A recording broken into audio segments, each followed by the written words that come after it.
Guerrilla cricket. Whoa. Guerrilla. Take guard, man the barricades, patrol the cover boundary. At last the time is come, this is a cricketing emergency. Hear this call to arms for every cricket revolutionary. Take up your bats and stumps for the test match insurgency. At first they tried to silence us, but we would not be silenced.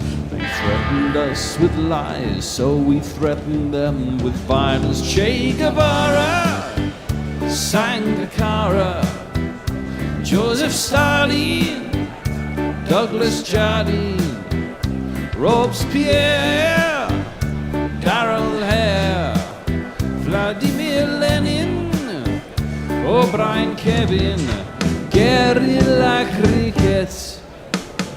It's not about the winning, it's about how many rules you break. Even in cricket commentary, this is the best advice to take. Pick guerrilla cricket, it's the finest choice you'll ever make. There's so much more to cricket than rev counters and a slice of cake. At first they tried to sanitize us and clean up our act, but people like it filthy, and we know that for a fact. Fidel Castro, Lenny Pascoe, Carlos the Jackal, Umar Akmal, Mahatma Gandhi, Grant and Andy, Brendan Behan, Austin Ian, guerrilla cricket. Stick with us, cause you know we're not the kind of thing that you see on the TV and the radio. So vive la revolution. First they tried to buy us, but we would not be bought. Okay, we were, but then we ran away, and we will not be caught. Would not give up the ghost when they left us all for dead. They decapitated us, but we just grew another head.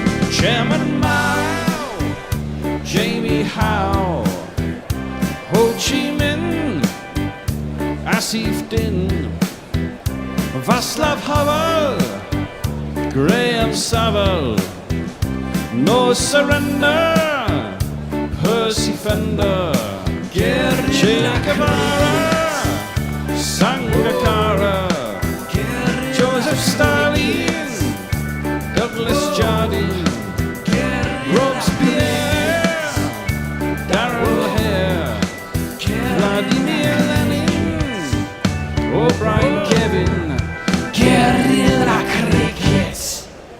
Good morning, good evening, good dawn, good day, wherever you are in the world. Thank you for joining us. This is Guerrilla Cricket, and today we are heading to the ancient city of Kandy for what looks a mouth-watering clash in prospect. Australia have lost the toss and they are going to bat first against Sri Lanka. A crucial game for the Aussies, who, if they lose this, are pretty much on the plane home. The big team news is that the Bison's bollock is healed. Mitch Marsh is back to captain the side. So Steve Smith has gone on a very long journey to run the drinks. Cooper Connolly and Xavier Bartlett are also in for Sri Lanka. Kusal Janith Pereira comes in for Kamal Mishara. I'm joined by Messi Jez on the other side of the world. How are you, Messers? I'm well, thank you, Nick. Good to see you. Nice to see you, mate. And what do you reckon about this one today? Should be a cracker. It should. The bookies have got Australia as favourites. I've got Sri Lanka as favourites.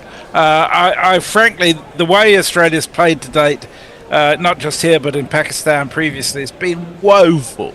And even though they got Marsh and Head back and Tim David, I still think that they're up against it because Sri Lanka knows what they're doing on their own turf.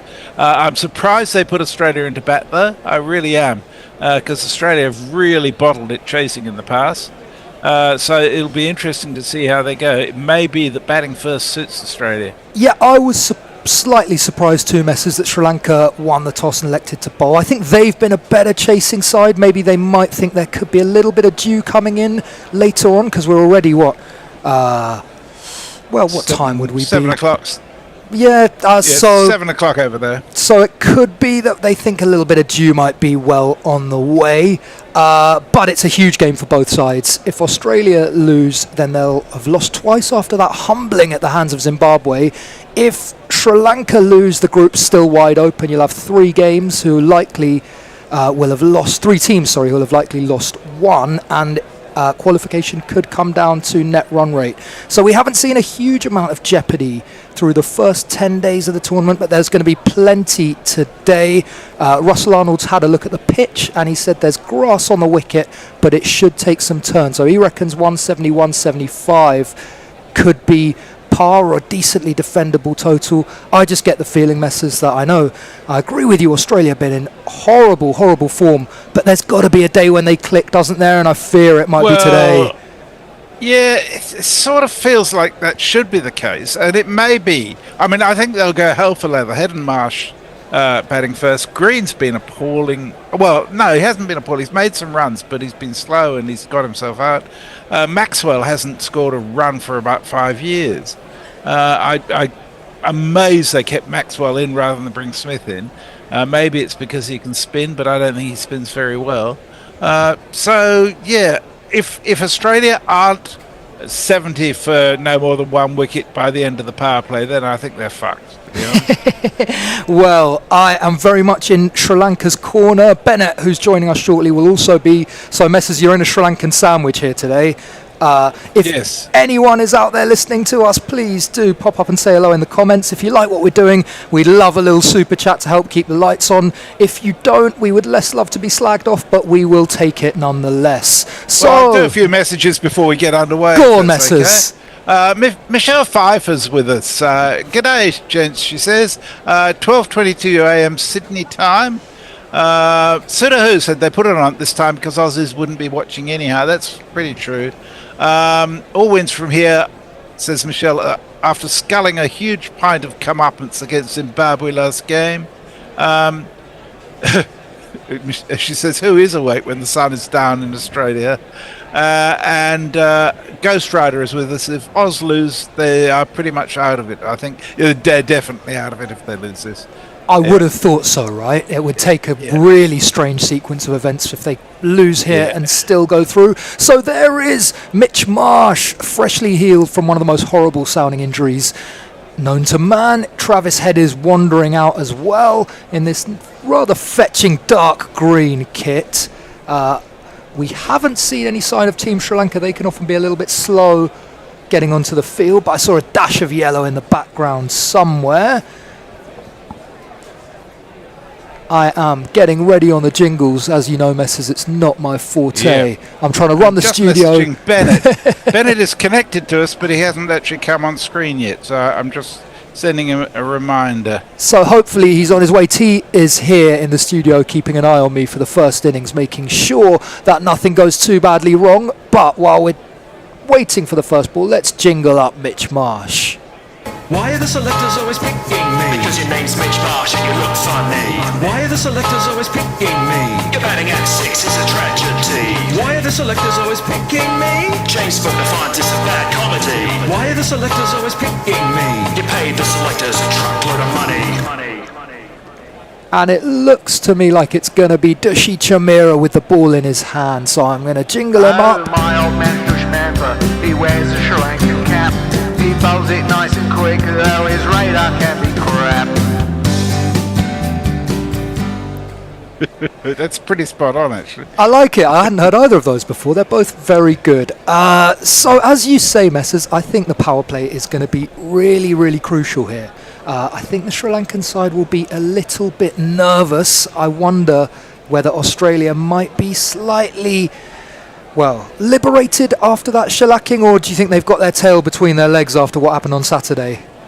It's hard to know, we shall see. I think they'll go for broke, though. I really do. I think so, as Chamira's in, and it is respectfully just plopped into the offside by Travis Head. So we start with a dot ball. There are some Aussie ladies in the crowd clapping hands. Decent pace from Chamira up. First up, he's already up at 141 Ks. There is Richard Kettleborough, who is going to be proceeding in the middle. He is joined by Ashan Raza standing in his 89th T20. So the stage is set for what should be an absolute cracker.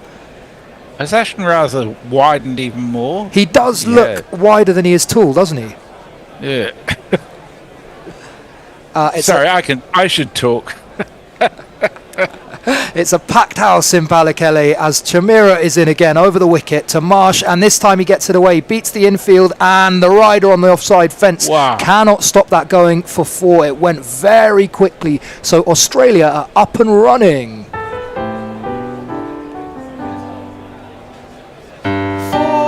Very confident strike from Mitch Marshmessers, just rocked back and let his hands through the ball. When he hits it, when he hits it well, it just goes so fast. It really does. You'd expect it with a nickname like the Bison, but he's doesn't look like he's reeling too much from that dodgy bollock. He looks like he's going to be straight back into touch. Australia will need him to keep going. The dodgy bollock would be a good name for a pub, actually. Yeah, the dodgy bollock. I'm not sure how much custom it would get, but...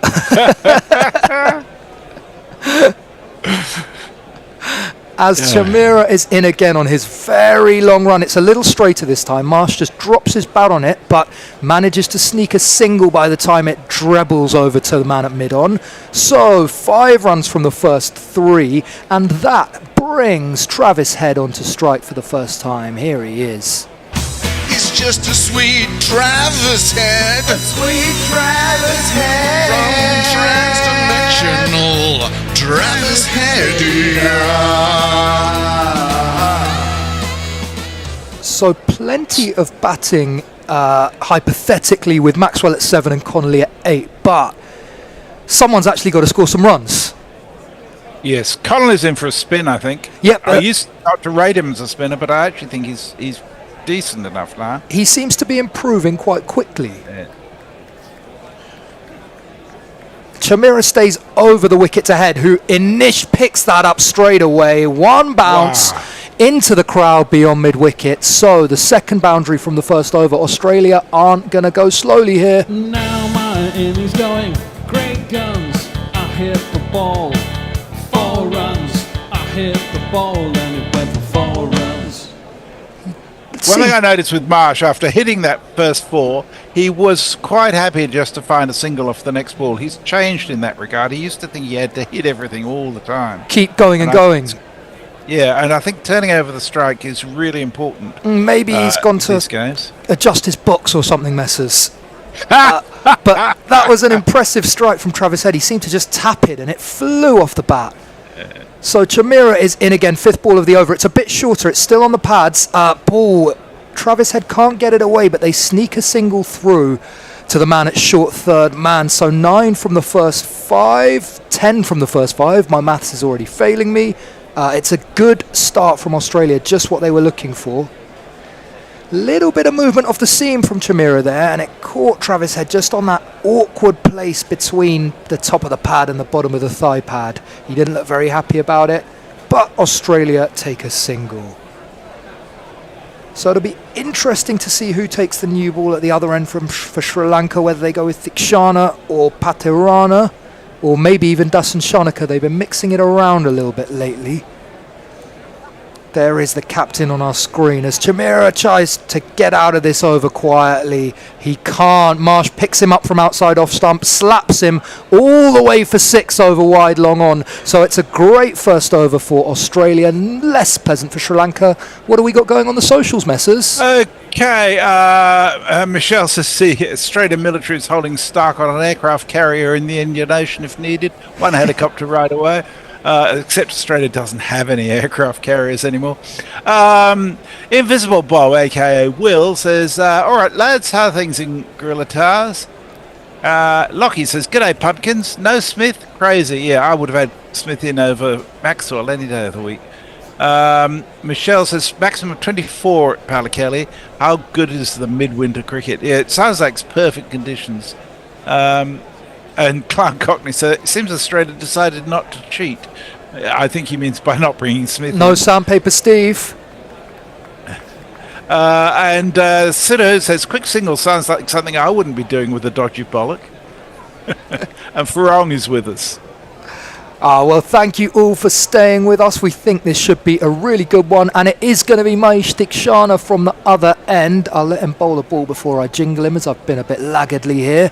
So normally an off spinner, but he starts with something that looks more like a swinger, not someone who has sex with other people's wives, a little seam up delivery. And it's Or just husbands. Or husbands. It's just pushed into the leg side for no run. And here is Mahesh Dikshana. No, here he isn't, because I can't find him. So we're going to have to wait for another ball before you get his jingle. So Dikshana continues round the wicket. It's straight, and it's another dot ball as Head pops it straight back to him. And this is what he sounds like. The Mahesh mystery ball is coming to send you away. Coming to send you away. As we see some shots of the area outside Pallekele. It's a beautiful place to watch cricket. It's a little tricky to get to, though, because it's about 20 minutes outside of Kandy. I've had some issues on buses and tuk-tuks. This time it's wider from Dikshana. Head can't get anything like he wants on it. It's top-edged, it's beaten the man at short third, and it's raced away for a very fortuitous boundary. There's not one boy for me, I must have 2 or 3, I need 4. That one was the off-spinner. Sorry, Messers. Yeah. I was going to say that's the pressure from just 2 dot balls on Head. Head sees his role as hitting it, and 2 dot balls for him is a lot. He's the power play enforcer, isn't he? And he doesn't want to get tied up by dots. Dikshana, though, is going to mix it up. That one was floated and was the off-break. This one is, again, it's a little bit wider. And, wow, it's beautifully placed by Head. Splits the 2 men in the covers, and it races to the fence. So Australia are going really well here. 24 for none after 1.4. And if you kids can't listen, then you bound to see the way you get shot for crossing a boundary. Crossing a boundary. He's really elegant, Messers. That was sort of a cross-batted swipe, but it was a beautiful shot nonetheless, right? Yeah. And although he's turning it a bit, it looks like this pitch isn't holding up too much, so there should be a lot of runs in it. Yep, it does tend to be a little bouncier than the other Sri Lankan wickets. This time it's flatter from Dikshana and straighter. Head can only hit it straight to point, but it's poorly fielded, so they will come through for a very comfortable single. No pressure on Marsh's googlies if he has to run like that. He is back onto strike. 1 ball left of Dikshana's first over. Australia have raced up to 25, so exactly the kind of start they would have been looking for. Don't quite know what's going on there, Messers, but it's looking very busy outside the ground, like a lot of fans still waiting to get in. Yeah, I don't know what the security's like. I know at a lot of grounds the security is what stops people getting in quickly. Well, I've never been overly searched going into a Sri Lankan ground. I must admit, I used to take a big call box with all sorts in there, but perhaps it's slightly different for ICC events. Now, Dikshana, what can he do with his final ball? He's over the wicket to Marsh. It's a little seam-up delivery, hit straight to the man at mid-off, so he will get a much-needed dot ball. Australia 25 for none after 2. Lockie says, please stop saying Australia are doing really well. I'm trying to jinx it, Lockie. You've got to go with me. And Eric J says, not bad for an emerging cricket nation. Is that Sri Lanka, supposedly? I think they've emerged. They've emerged and fallen. Yes, and then they're re-emerging. Phoenix-like from the ashes. Michelle says, Dikshana feels forever. Oh dear. So it's quite quiet on YouTube at the moment. It's got 100 people watching, but I think people are exhausted after the first game. Seeing England struggle their way to a fairly unconvincing win. Nothing coming easy for England at the moment. If you're with us for the first time, pop up and say hi. This is going to be exciting. Matisha Pathirana is into the attack. This is what he sounds like. Matisha Pathirana, you would see him, he's not quite good enough. And if you aren't watching, what he looks like is Junior Malinga. He's very slingy, the ball coming through at about the shoulder, coming through about waist height. He started with a slower one. Head couldn't get anything on it, so it's a dot ball for Sri Lanka to start the third over. I love watching this boy bowl, Messers. It seems like pure excitement whatever happens. I feel pain for his back every time he bowls. I mean, I know fast bowlers are prone to serious back injury anyhow, but the stress on his back must be massive with that sling. Yeah, the strain that's putting on your body is really severe. That one is a wide. He's got it a little bit wrong. We saw this somewhat with Malinga during the early parts of his career, that this kind of action, the radar can go one side and the other, and building strength is really crucial. We saw how Malinga bulked up. These days he's looking extra bulky, but apparently that all helps to keep him on the stumps. Pathirana's trying to do the same. If he can bowl full and straight and true for Sri Lanka, it might help them tonight. This one, think that. Oh, sorry. That one is on the money, and he gets a dot ball. Go on, Messers. Well, you kind of think that if he's going to sling it so much and get so much angle on it, then he'd get more value bowling around the wicket because of the movement that comes with that. Yeah, the sort of tail in that he might get from really wide round the wicket. It's interesting, for a long time he didn't bowl in the power play, and so this is a very new thing, which would suggest that his control is improving, that he's figuring out how to swing that new ball, as still masses of people trying to get into the ground. This time it's straight, it's slower again, and it's short. Head works it away to the man at deep, back with deep sort of third man for a single. So just 2 from Pathirana's first 3 legal deliveries. There is Malinga watching on. Ronald McDonald haircut is still on the top of his head. But yeah, he has gotten wider, Lasith. I love to see him patrolling the boundary. I think he's got more tips on as well. Oh, do you reckon, Messers? The hair's getting blonder as he goes. Yeah. Well, one day soon it might be full white.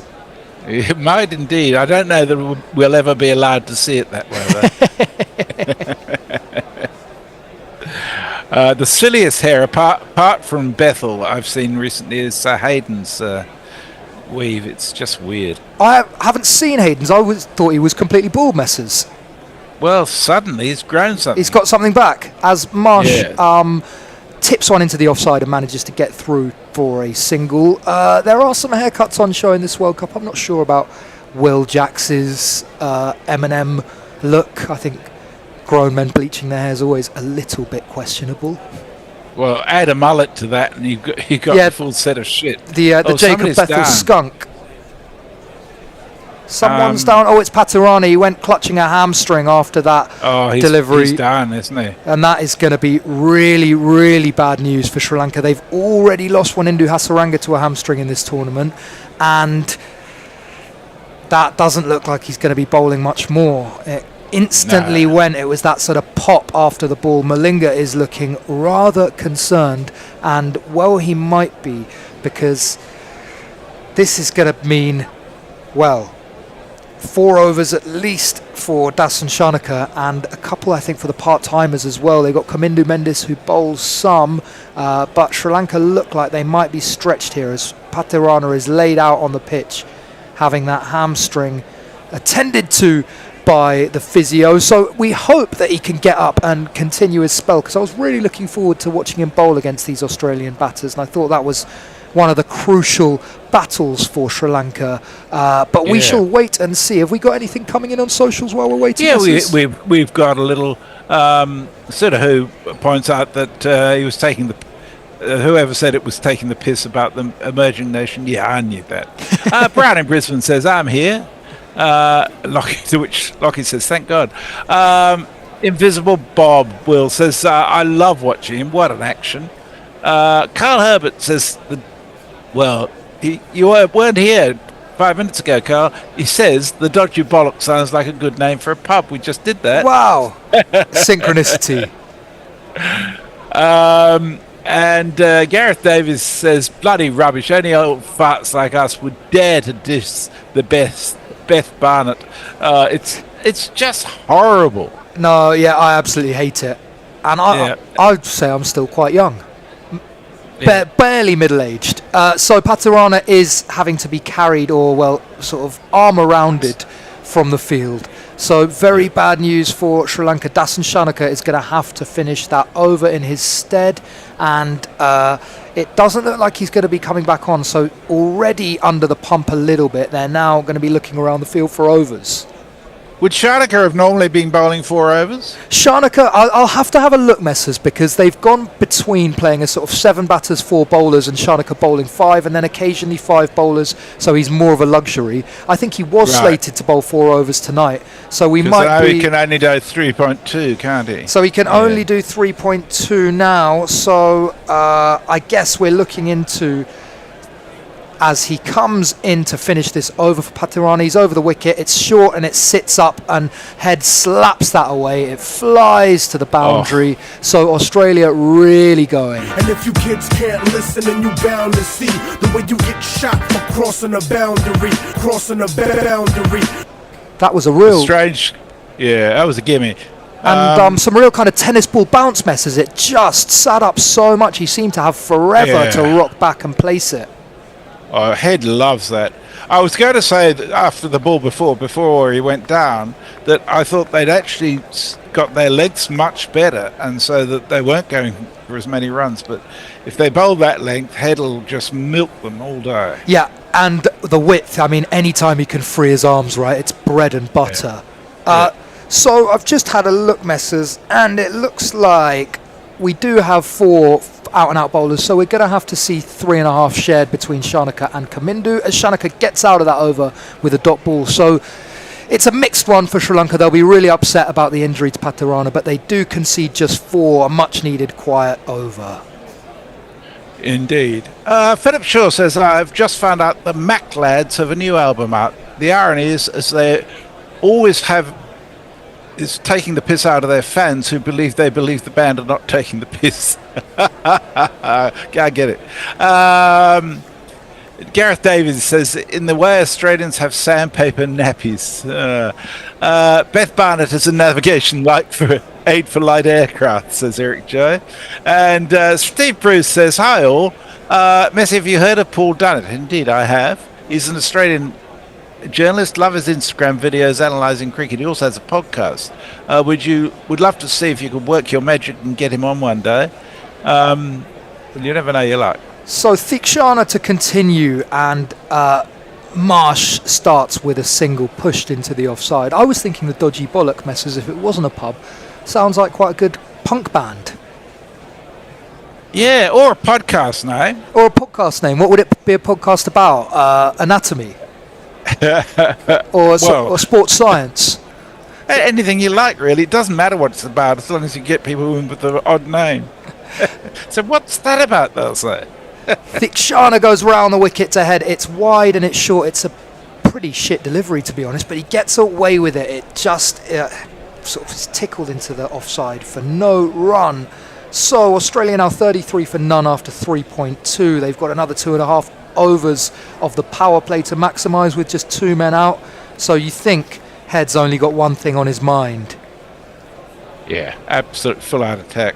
He's 19 from 13. This time it's full. It's in his area and he sweeps. He gets it away to the fence at deep mid-wicket. So it's going to be 1 more 4. 776 so far in the tournament. 6 of them tonight. And Australia off to a flying start. Sri Lanka will feel like they need a wicket soon to pull this back a little bit. Yes, indeed. In the days we used Twitter, we would have set up a Twitter, or someone would have set up a Twitter account for Mitch Marsh's Dodgy Bollock. We had Mickey Arthur's Shorts and various other things that had their own Twitter accounts. Good old Mickey Shorts. It's the shorter, wider off spinner again from Theeks, and he manages to sneak a dot ball through. And Bennett, we have you with us. Hello, Nick. Hey. Hello, Messi. I am really sorry, extremely sorry. Apologies, gents. Some unforeseen circumstances I couldn't join in. Looks like we're having a bit of a party here. They are having a bit of a flyer. Off to a flyer. Pathirana's already gone down, Bennett, so it's not good news for Sri Lanka thus far. Dear, oh dear. Thikshana, this time it's fuller and quicker and straighter. Head plays it straight and gets an easy single out to Dasan Shanaka at mid-on. But a fairly tidy over so far from Theeks, mixing the paces, getting through all his variations, and just 6 from his first 5. Interesting game today, Nick. This is for both teams in terms of qualifications, etc. Australia rather more desperate than Sri Lanka. Absolutely huge, Bennett, Yes. for both sides. This time Theeks, it's come off Mitchell Marsh's inside edge. It's just missed leg slump. It's gone to the man at 45 for no run. Theekshana is 15 for 2 from his first 2. Australia 38 for none. Was that the end of the over? It was indeed, Yes, Messrs. it wasn't. Daipan Jedajadipen. I'm sorry if that's pronunciation's rubbish. Says, I'm going to call you Deepan from now on. Australia is set up for 170 to 185 if they don't lose quick wickets in the power play. Sri Lanka needs a breakthrough within the next 2 overs or the game tilts to Australia big time. Tim Wilton Davies says, today I feel Sri Lankan. Well, I'm sure everybody who's not Australian will be barracking for Sri Lanka. That's the way it works. That's Head's biggest score so far in this competition, says Banana Brooks. And Gareth Davies says, it says, Bennett is such a slacker. Been down the pub playing darts again, have you? Well, gentlemen, I'm really sorry about that, but it's one of those things. Over to you, Nick. As Dasan Sharaka continues its back of a length, Wow. and it goes a mile up in the sky, a mile back into the stands. 6 for Travis Head. I am looking for the jingle, and here it is. Let's talk about 6. Let's talk about 6. Let's talk about 6. Let's talk about 6. We've seen a couple of deliveries from Shanaka really sit up, get that exaggerated bounce, and just look like they're absolute gimmies. I don't think this is a great pitch for him to be bowling on tonight, but Bennett, it's going to be a real worry for Sri Lanka now with Hasaranga already gone, Pathirana out. Who's getting wickets in the middle overs? Well, they have been in similar situations, but Australia, Travis Head's back to form is a worry, and I think 1 or 2 quick wickets here might really bring Sri Lanka back into contention. Yeah. But they've got a point to prove. They do indeed, and they won't want to lose tonight because it could set up a nervy final clash of the group stage against Zimbabwe, who they have lost to a couple of times in the last 12 months. Dasan Shanaka bowled a dot ball to Travis Head, so I that's wonder good how news. it would be like, Nick, if because Shanaka completed Pathirana's over, didn't he? Yeah. So in terms of his quota. So he'll only be able to bowl 3.2, I believe. This time Yes. he's short and slower, and Head finds the gap through the covers. That's going to be another 4. Head's seeing it well, isn't he? Yeah, he looks in really nice form, Messers, seeing it like a beach ball at the moment. Yeah, but Shanaka can only bowl 3.2, so I think we'll at least see 1 from Kamindu. Yeah, Kamindu Mendes can bowl. He's fairly decent. But the thing is, Travis Head's coming back into forms also brought Australia into a very steady position. It's sort of coincidence and a correlation, isn't it? Australia's dip in form and the success they're having today. Shanaka goes round the wicket to him, and it's slapped away to the man at long on. I think that is Kamindu. So it'll just be 1 there. Dasan Shanaka will no doubt be very happy to see Travis Head standing at the non-striker's end. Best place to keep him, but the only reward is bowling to the bigger man, Mitch Marsh. So it doesn't get any easier. So, Yeah. As we I think the thing about Head too is he does like the pace on the ball. He can get tied up by spinners if they bowl the right lines. Yeah, I think Sri Lanka will be quick to go to Dushan Hemantha once the power play is done. Shanaka over the wicket now, and it's skewed off the inside edge of Mitch Marsh's bat. Could have easily chopped on there, as he almost did in the last over, but he's got luck on his side at the moment. You deserve it after you've had an internally bleeding ball. I can't begrudge Mitch Marsh anything right now. Dushan Hemant comes in with a lot of recommendations from everybody around. He's a handy leg spinner. He can hit the long ball and supposed to be a gun fielder as well. But his bowling is what Sri Lanka need for today. He didn't have a great outing in his first game. 4 overs, 1 for 45. Oh, and this time they are going to sneak a single there. There's no man at mid-on. He's back on the fence. So an easy one to end the over. Australia are going at 10s. They're 50 for none after 5. Michelle Pfeiffer says Australia getting 230 plus if you don't get head out in the next 2 overs. Deepam says if Australia reaches 60 plus without loss by 6 overs, then 180 plus becomes very realistic. Sri Lanka urgently needs a wicket before head explodes fully. Yeah, we don't want exploding heads though. It's not good. Ghost Riser says Travis head special loading. And Gareth Davis says 6 with head involved. Sorry, 6 with head involved. Ooh, misses. Yeah. They've all been done before, Gareth. You know that. Australia have a deep batting order as well. I mean, Tim David batting at 4, he can cause some serious carnage. And Yes. a couple of wickets will definitely not only put Sri Lanka back in contention, but it'll bring in all these hard hitters onto the action as well, Nick. So we're going to watch the space. And as Theeks is going to continue for a third over, it's full, almost a Yorker, played straight to mid-off, so it's a dot ball. This is exactly the kind of platform that guys like Green, David, Stoinis thrive off, right? And I think Sri Lanka will be really nervous at the moment that if they don't get a wicket soon, they're staring down the barrel of a 180 plus, 200 plus score, and that could be very tricky chasing. So Connolly, Bartlett and Marsh come in for today's game, is that right? Yep, as That's right, yes. Mitch Marshall rocks back to a straight delivery, carves it away through the offside. It is yet another 4.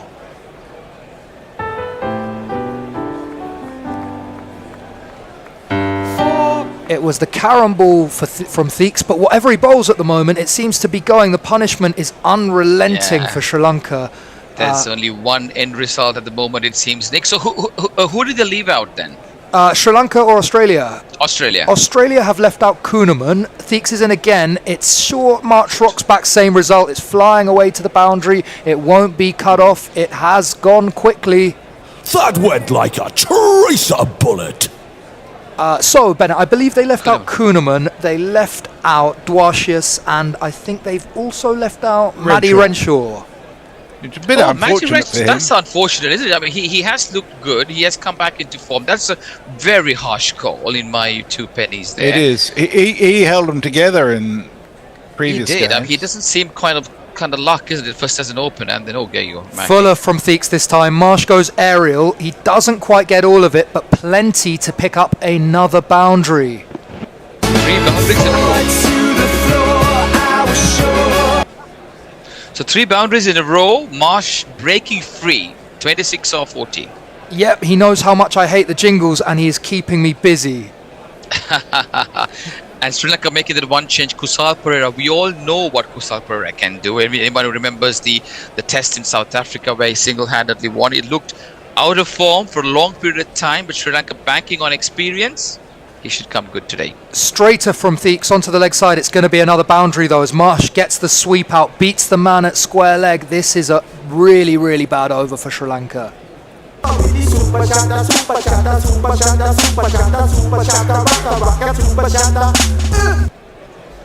think that was very harsh on Kamal Mashara, Bennett. I don't know if you agree. He hasn't been in a huge amount of runs, but early in his career, he's shown impetus at the top of the order. What says you? Well, he has something about him, but the thing is, they need the results, don't they, Nick? And he has just got a few boundaries here and there and got out rather rashly. They certainly do, as Marsh finishes the over true to style. That's the best shot of the bunch. Really powerful drive through the vacant extra cover region. 20 of the last 5 balls of this over. It's not looking good for Sri Lanka. 1, 2, 3,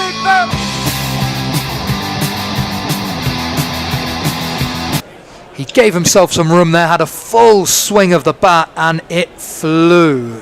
With Pathirana not there, with Pathirana not taking any further part, and with their next most exceptional spin bowler, Theekshana, going around the park, Sri Lanka are in a soup. Messy. Yeah. Michelle Pfeiffer says, love some head at 1 a.m. in the morning. Eric J says, Bennett continues to remind me of one of my favourite actors, Herbert Lom. Oh, I should remind you. I said when we were starting that Australia needed to be 70 at the end of the power play, and they are precisely 70 at the Prophetic, end Messi. of the Steve Bruce asks an interesting question. Says, Messi, if you were to pick an all-rounder from the 80s to play this format, who would it be and why? That's a really tough question. I can't even think of many all-rounders from the 80s who stand out. Garfield Sobers? Well, Sobers was the 60s and 70s, really. I don't think he was playing in the 80s, was he? One of the big ones, Messi, Imran or Kapil, or both of them. That's more 90s, isn't it? More 90s, I would have thought. Late, that's sort of early That's 90s. what I was thinking, yeah. It was Imran may have been the 80s. I loved Imran. Farong says Australia will need at least 200 as their bowling is shut. That's a very good point, actually. Australia's bowling is very thin, in my view. Shining Light says Australia's batsmen have remembered how to bat. It's cooked for Sri Lanka, RAP. Shining Light says, I bet Messi Jez is happy. Well, strangely, I put some money on Sri Lanka because I thought they were getting on. So I win either way and I lose either way. You know how it is. Beefy was a gun all right, and says Tim Wilton Davis, but he wasn't in the 70s. Sorry, wasn't in the 80s. Ghost Rider says this is some response from Australia after that Zimbabwe defeat. Ball coming onto the bat nicely, dimensions of the ground. It's going to be a high-scoring game. Yeah, I think that's right. I think that the truth is that this wicket really does suit this batting approach, and getting Head and Marsh and Tim David back, because they were all out in the last game, is why Renshaw was left out, because Renshaw was solid but not aggressive. I think this sort of wicket suits the aggressive style. I mean, O'Connolly, he hasn't done much. I know he's got promise. Glenn Maxwell, he's been not sort of, not thereabouts as well. But again, the bowling change of Hemant, this is an interesting passage of play, gents. I think this is the only chance Sri Lanka's looking to claw back. They're at the receiving end of a resurgent Australian batting lineup today, boys. Typically they are, and it's a huge moment for Dushan Hemantha. You're not going to get his jingle because we don't have it in the box, and Bear showed me how to bring him in, but I don't want to fuck anything up trying to do it. So, huge moment for Dushan Hemantha. Fairly inexperienced at the top level. He starts with just a single, or no, it's going to be a comfortable 2, in fact, out to that rider at deep extra cover. So Hemantha, a slightly different bowler to Hasaranga Bennett. A little bit taller, a bit quicker. Bit taller, quicker through the air, and he's certainly not as experienced and exposed like Hasaranga is. Doesn't have too many bags in his tricks in his bags. Oh, as that one is a leg break, tapped straight to the man at cover. We see Hasaranga bowling so many googlies. I think it'll be more of a kind of leg spin first approach from Hemantha with the occasional variation mixed in. He's 5'9", mind you. So he's got a bit of height, yeah. A little bit taller than Wanindu. He continues over the wicket. It's straight. This time Head brings the sweep out. It's lofted, and the man at deep backward square does really well to cut it off. I think it's Dunith Walalage. So that's right. Saves 2 runs. Impressive bit of work. Or was it Pathum Nisanka putting his cap back on? Walalage, I think it was. It was a lovely shot from Head, who really does look to have found form. That's very good news for Australia fans. Pavan Ratnayaka was the man cleaning up. The captain gives it the old clap above his head. It was Nisanka. He's got a Walalage haircut these days. Straight again, swept again. This time it's bigger, it's straighter, it's over mid-wicket. It's onto the roof of a parasol for a big 6 for Travis Head.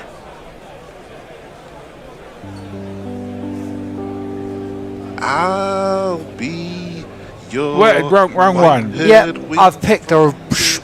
Let's try that again.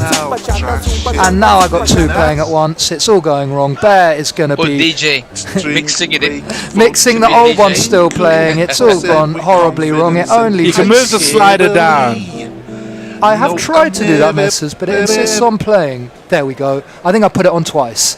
So we're back with silence, we're back with cricket, we're back with Australia pounding Sri Lanka. Whoa, that's lofted over, wide, long off, 1 bounce for... I mean, this is non-stop punishment. Carnage. Australia carnage.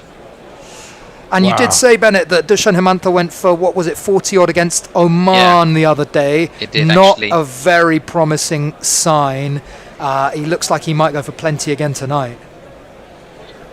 Well, Yes, I think indeed. it's the experience, isn't it? And Yeah. it's quite unfortunate that he's been it's a baptism of fire for him to be brought in this kind of tournament at this stage. It really is. 14 from his first 5. He gets out of the over with a dot ball. He will be very happy about that. But Australia are going at 12s, 84 for none after 7.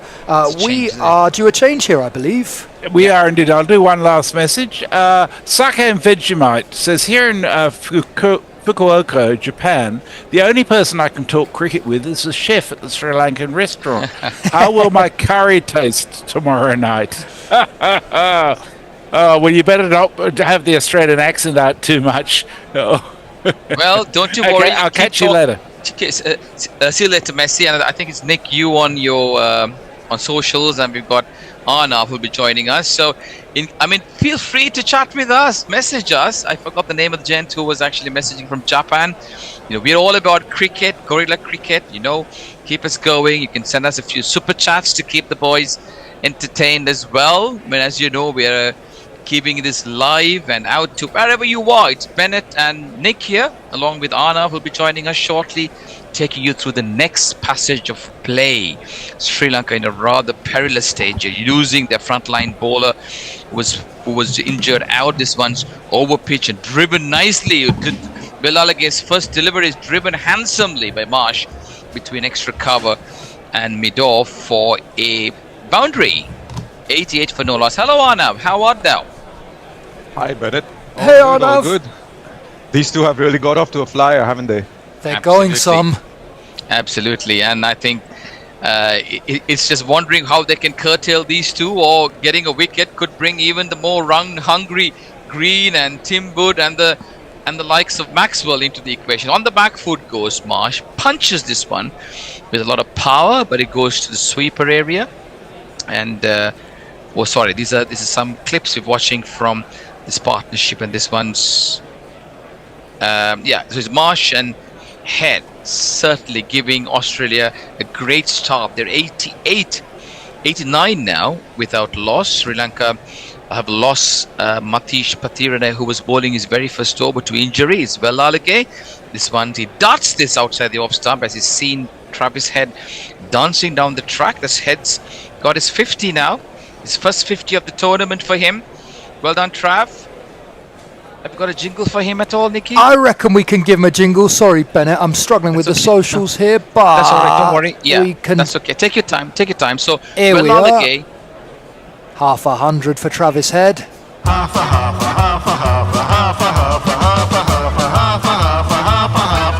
a century. and the next one's short and thumped into the short extra cover area, and the batters get through without a run there. Yeah, Travis Head's got a new celebration. He's putting a perfume spray-like thing on his body. This is a new celebration. Over pitched and lofted majestically, handsomely over the bowler's head, long and wide into the stands, and that's a mighty 6 for Marsh, who moves up to 45. Damn! That 6 is on fire. Sri Lanka in a rather perilous state, Arnav. What do they do now? Absolutely. We saw Travis Head let loose as well. I think he had according to me, the best shot of the innings in the last over deep mid wicket for a 6. And I think once Marsh gets to his 50 as well, they're going to just continue going. They're going to, Sri Lanka in a perilous state. This one's quicker. This one outside the off stump. He does this one again outside the off stump. Could have left that. Slash. Could have, but slash onto the deep cover area, and the batters get 1. So Marsh 46 off 21. Head 50 off 27. Batters to come. Cameron Green due to come in at 3. Tim Wood, English, the wicket keeper. Marcus Stoneys, Glenn Maxwell, Cooper Connolly. They bat all deep down there, isn't it? Xavier really Bartlett, he can do as well. Nathan Ellis can hit the long ball. Adam Zampa. So what a lineup. They have not played to their potential, Arnav, in this tournament so far. I think they're peaking at the right time, just before the group stage ends and we move on to the Super 8, because that's when they're going to need their best cricket. Exactly. So Sorry to interrupt you, Nick. Have you got anything on socials for us to? We got plenty on the socials. Go for it. Shining Knight is saying this is a slaughter rip. That sounds about right to me. Michelle, Australia won golf cart accident from winning this tournament. As we're back with Dushan Hemantha. Dushan Hemantha shortish, flatter this time. He's learned from the previous over. Quickly through the air on the back foot, pushes this one towards the extra cover region, and the batters go through for a single. Sri Lanka making one change. Kamil Mishara, the misfiring opener, being replaced by the experienced campaigner Kusal Pereira, who's known for his heroic exploits, been out of form. Experienced campaigner who's been waiting on the bench. He's been brought in. This one's quicker through the air again. Not much air, but he picks the gap beautifully head there. Lofts this one towards the deep mid-wicket area. Between deep mid-wicket and long on, it's another boundary for head.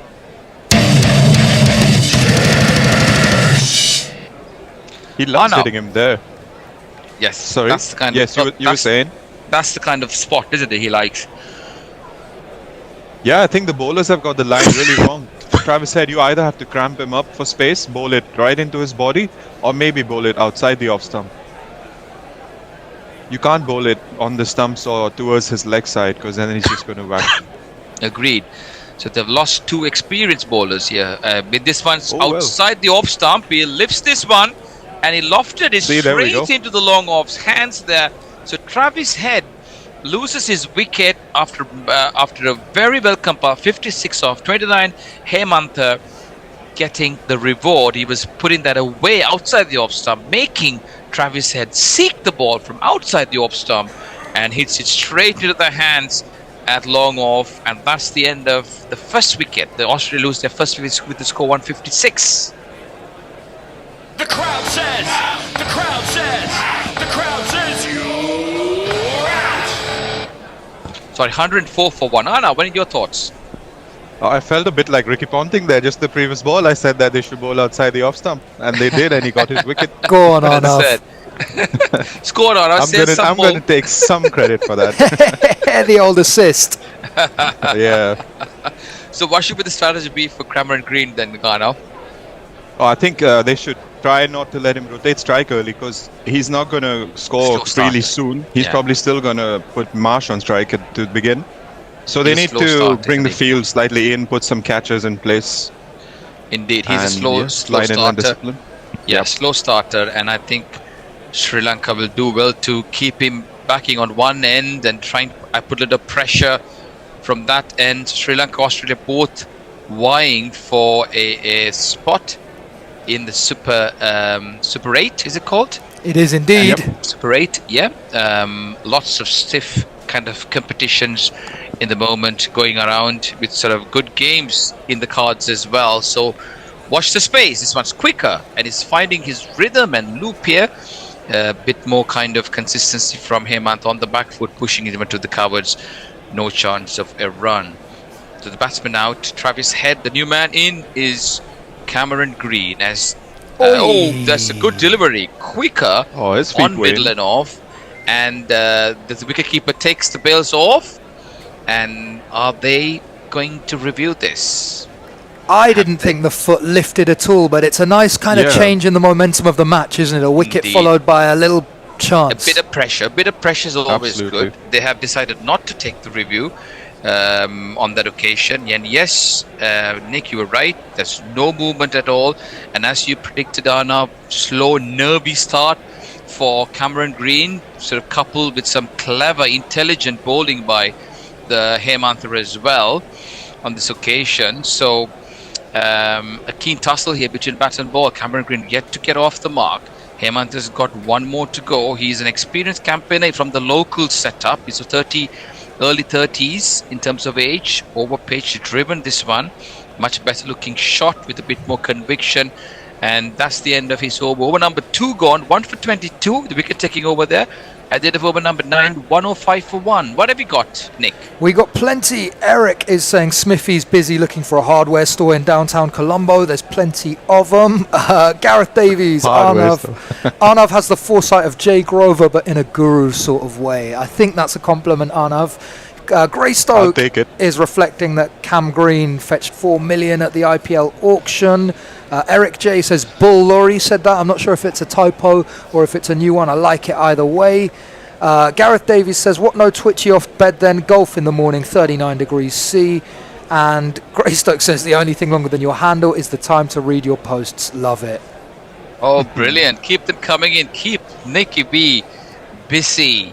It's always nice to sort of wherever you are, welcome to this commentary. Sri Lanka having put Australia into bat. Australia have scored 105 for 1. We're at the 10th over. This one's slash driven towards the deep cover area, and the batters go through for a single. For those of you who are not aware, I've got Sri Lankan origins, so I'm quite passionate about Sri Lankan cricket.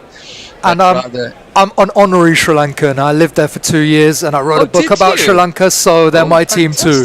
Oh, well, lovely, Nicky. That's good to hear. I'll be out in Sri Lanka in a few weeks' time. This is pitched, over pitch, driven to the long off area, and the batters go through for a quick single.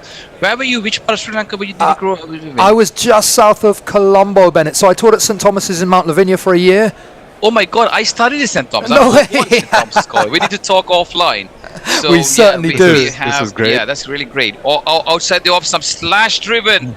And again into the deep sweeper cover area, and the batters get through for a single. Was Mark Billimori at the Warden at the time? He was indeed, Bennett, my boss. Very good friend of mine. Very good friend of mine. Top man. He was very lenient with me, shall we say. Yeah, we should say, in case you're wondering what's going on, St. Thomas's is probably the best boys' school, private school in Colombo. I happened to study there, and young Nick Brown had also spent a couple of years there, it seems, outside the off stump, quicker outside the off stump. And there is no chance of a run here. So Pallekele has got a lot of responsibilities on his shoulder. This one's bowling outside the off stump line, shorter, with a little bit of pace being held back, 58 miles per hour, slash driven again towards the deep cover area, and the batters go through for 1.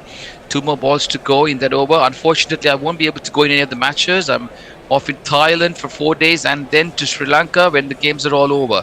This one's pitched on middle and off, pushed into the covers, no chance around. I'm actually going for the Royal Thomaian match, Nick. Are you, Bennett? I do indeed. I was there in 2019 when St Thomas's won it. I was there in 2019 Oh, fantastic. So my word, what a small world. He's got him! This one's quicker one. Pallekele using his brains, his head. Very skillful operator. He was bowling right outside the off stump. Quicker one. He saw Cameron Green preempting and coming, dancing down the track with his dancing shoes. He darted this one quick and short of a length outside the off stump. And Cameron Green is all at sea. He was outside the crease, and a good stumping, keen, very smart stumping by Kusal Mendes brings the downfall of Cameron Green with a score 110. Second wicket down. You silly little boy, what on earth were you playing at? Oh! So, good passage of play for Sri Lanka right now. Yeah, absolutely. I think with Cameron Green, we've seen it in the Ashes as well. He gets a bit impatient when he doesn't get the bat on ball, or he doesn't get off strike when he wants. And you saw it there, just charging down the track to a faster delivery, and great stumping by Mendes. I think he has a bit of MS Dhoni style in his stumping, where he keeps his hands in motion as he catches the ball, moving them to the stumps. Well observed. Now so let's go back to... Sorry, go on, finish what he's saying. Yeah, really quick glove. Quick glove work. Yeah. Indeed. Let's quickly get Nicky back to get some stuff on social before we cross over. Oh yeah, that was the end of the over as well. Eric is saying, does St Thomas's have a lot to answer for? I doubt it. Greystoke says he imagines Marsh is wearing a triple reinforced box. Well, he might, and that's all we got time for. Short delivery on the back foot goes Tim David, and that's Marsh, and he deposits this one to the deep square leg area for another boundary. 53 that's his half century. 50 is up. Mitchell Marsh, 53 off 25. Drawn out grinds and flashing cameos. Quite accumulation that just grows and grows. Plucky or lucky, inducing reverie. These are a few types of half century. And this one's overpitched and driven nicely towards the long off area, and the batters get 1. There was a misfield. They thought about the second. That didn't really take the chance. Marsh has a very sort of a unorthodox kind of approach when he thumps the ball, doesn't he, Arnav? Power, muscle, they call him Bison. Thoughts? Yes, he has a very powerful swing as well, and sometimes you can see him use his feet as well really well. So it'll be handy against the spinners as well. And it's a good time to have the skipper back. I think they missed Marsh at the top of the order, Australia. They've got a point to prove. They've not been in this situation where they have to claw back. But if you look back, even the last T20 World Cup, Arnav, they were not in serious form. They were struggling to get into the top 4. But I remember doing a little spot for a Indian TV channel where I predicted that Australia will beat India in the finals, and so they did. It's all about their head strength, isn't it? Their mental is so built up that they can come into any situation and still claw back from their existing position. On the back foot goes David, pushes this one towards long off area, and they go through for single. Thoughts, Arnav? I think it's very few teams in world cricket that operate very well as a collective compared to Australia. I mean, there's no better team, I would say, culture we have seen, and currently they're still the best squad in the world, I would say. Indeed. Quicker. Oh, that's close. And there's loud appeal. Marsh didn't know much about it. It's a quicker, more in anticipation, desperation than with conviction. They're having a discussion, their little meeting. Ooh, they've asked for the review, but was that a googly, Anna? Maybe, I think so. I thought it was a slider because the ball went quite straight. There's something there that wasn't picked up. Go on, Nick. I thought it was bat first, I'm going to say, but my eyes are notoriously shit, and I think I'm about to see it crashing into the pad right in front of middle stump. If there's no bat, I can almost certainly say that this is going to be a very close call, gents. I think they got him.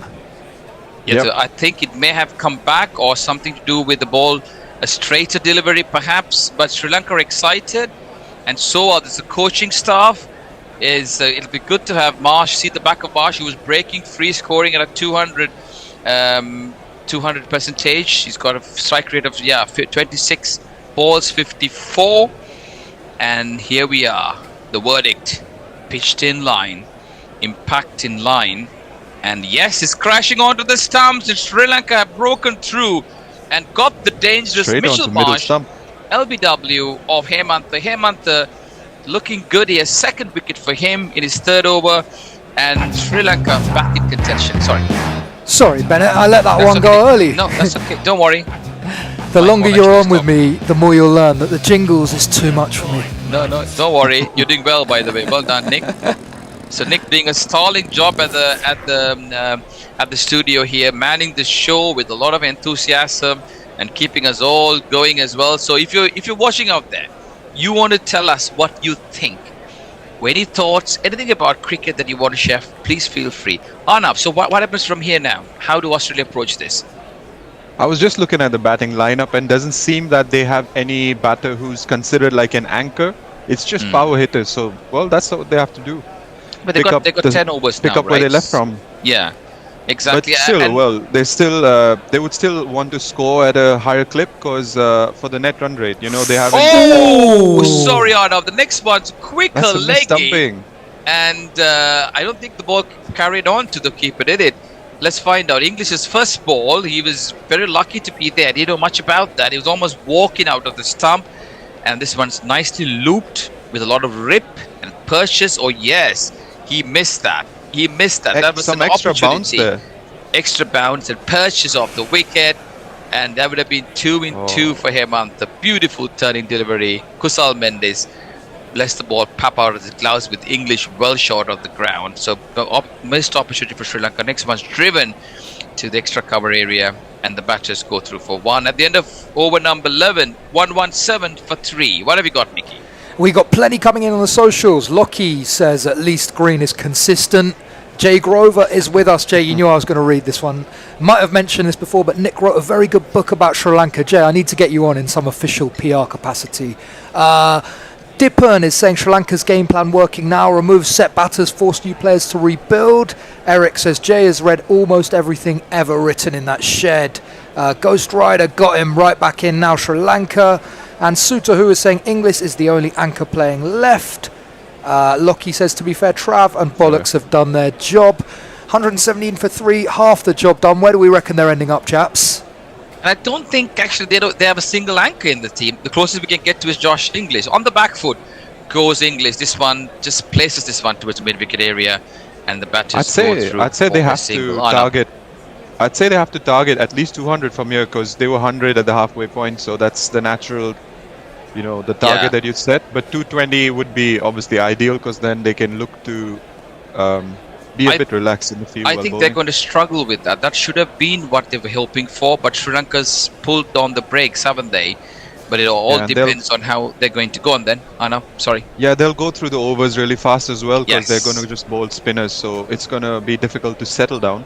Exactly. And the thing is, having that extra spinner, extra bowler shot might come back to kind of hit them. But let's see. Pallekele bowling very smartly as well. He's a smart cricketer. Darts this one on the leg stump and strangles Tim David a little bit there. He's got it away.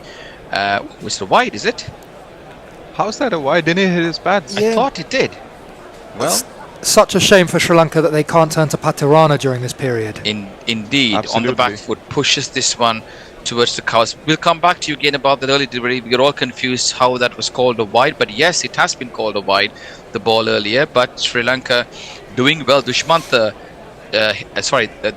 Hemantha certainly proving his inclusion here. He would have got 2 in 2. Kusal Mendes on that occasion not able to grab that. But Pallekele on the back foot goes David, pushing this one towards the deep extra cover for a single. Interesting role for Tim David. He's always been one of those who comes at the end, has a few balls, has to thump the ball from ball one. But here he's given more responsibility on now. Yeah, one would think that Marcus Stoinis or Glenn Maxwell would come up the order. Yeah, but I think he's been penned down to play the number 4 role, isn't he? For a while now. Over pitch, driven towards the deep cover area to sweeper area, and the batters go through for 1. And we all know what he can do with the coming at the end, but we also know what he could do batting in at this position. He's done well, but his injury has been a bit of a drawback for Australia. But they've got their full strength side, except for Hazelwood and Cummins. But if you look at even the Ashes, they didn't have 3 or 4 frontliners. No regular skipper, no regular opener, no regular sort of off spin bowler who was injured. But still, they prevailed. That's how they are, isn't it? I think this batting lineup Steve Smith has come into the squad, so I think that's a great addition in terms of the balance. We could see a much more composed Australian batting lineup the next time around when they take to the field.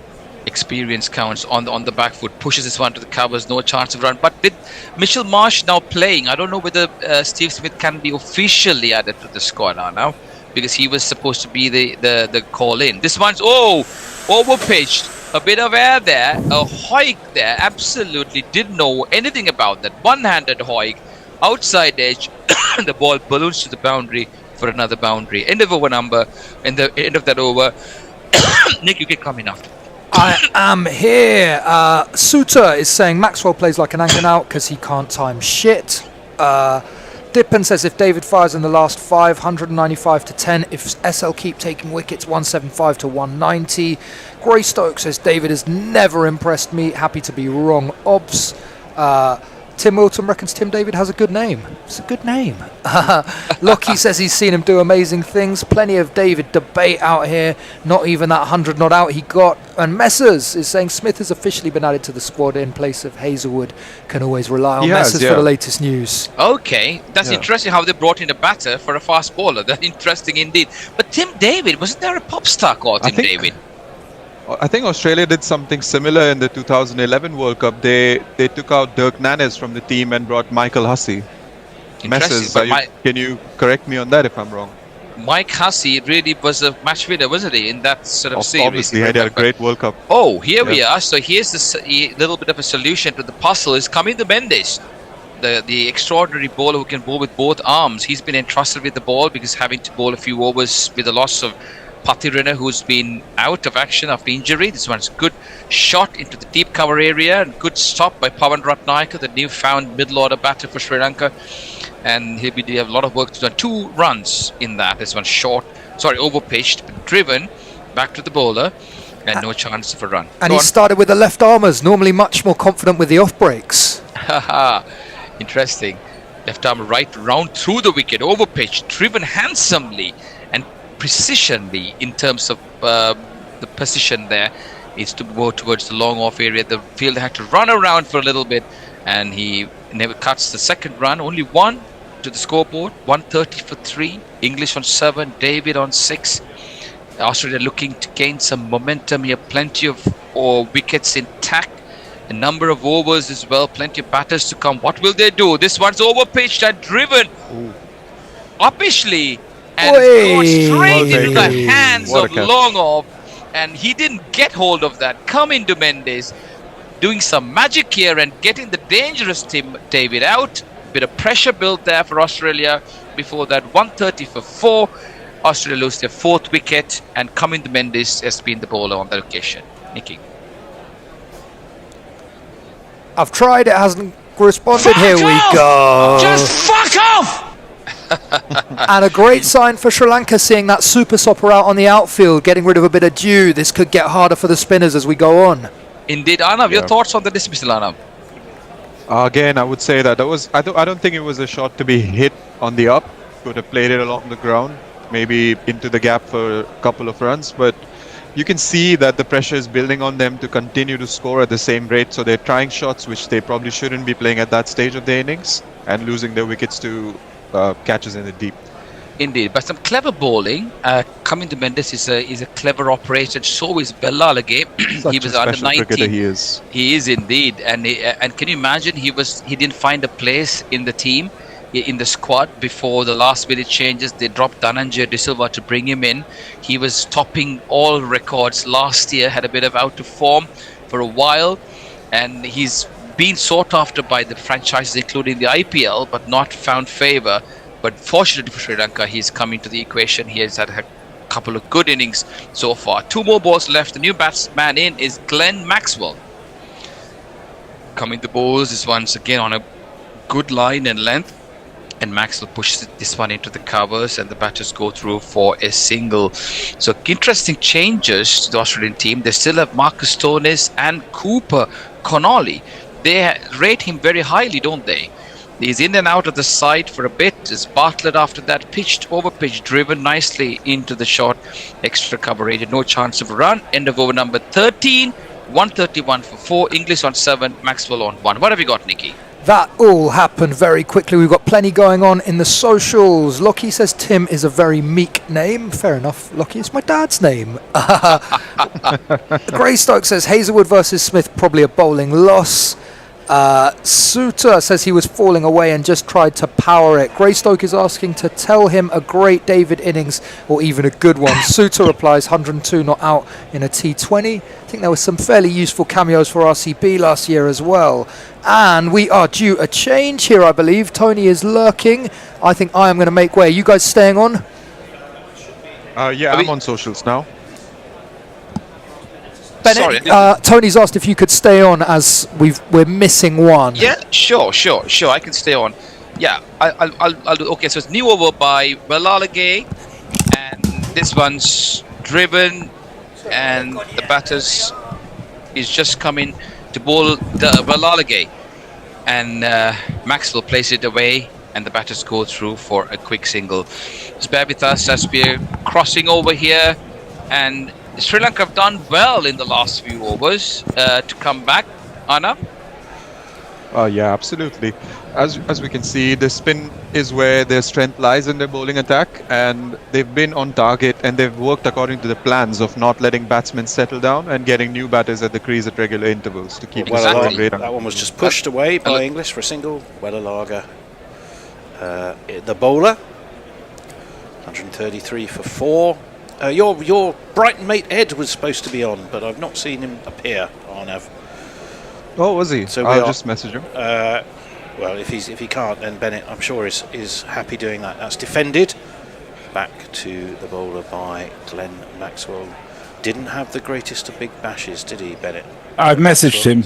Sorry. Thank you, Messrs. The voice of God out of nowhere. Pallekele, round the wicket he comes, just dabbed into the onside by Maxwell. They take a single, so rotating the strike. It was going so well, Bennett, for Australia at the power play. 70 without loss they were.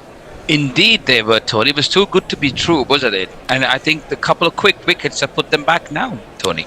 Well, as wickets often do, they don't have a great record here, Australia, I don't think. I'll tell you a bit more about that after this Wellalaga ball. Onto the back foot goes Inglis. Again, just taking the ones and twos off Wellalaga. He's been good and accurate. Kept them honest. I think they've played here 4 times, only won once.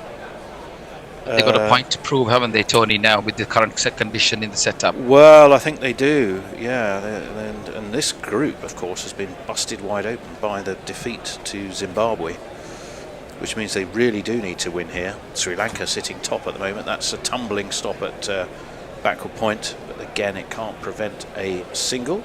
It's 14 complete. It's 136 for 4 Australia, going a shade under 10.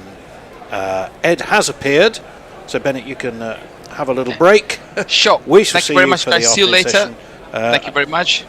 It's the Brighton gang back together, and which one of you is doing socials? I can't remember. I am, Tony. I am. I'll just fire away. Go through the. Yeah. So we got a comment from Dipen. He says Sri Lanka's mission: 1 more wicket soon, and Australia could be in real trouble.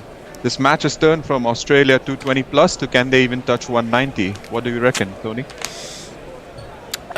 Will it touch 190 or 200? Now, yeah, it was when they hadn't lost any wickets. Dipen says they were I think it was sailing plus. in that direction. Yeah. But I still think it probably should. I mean, I'm just looking. I think 200 is still within reach, isn't it? Yeah, I think so. It wasn't the England 6 overs, series. 65, 66 runs.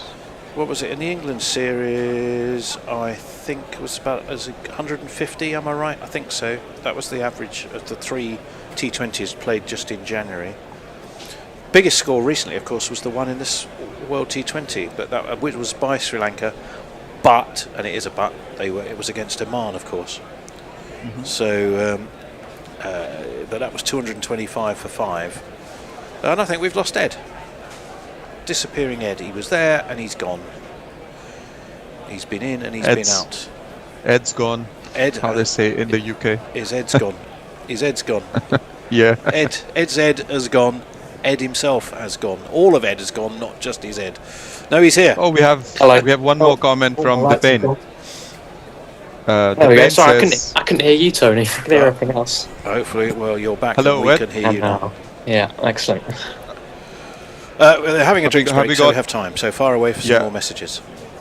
So Dipen says Maxwell at the death is Australia's last big weapon. If Sri Lanka remove him quickly, Australia could end around 170 to 180. This has become a brilliant Sri Lankan comeback. It has.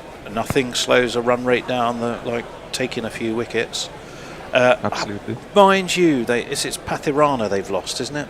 Yeah, the loss of Pathirana means they might be scrabbling around a wee bit for that extra bowler.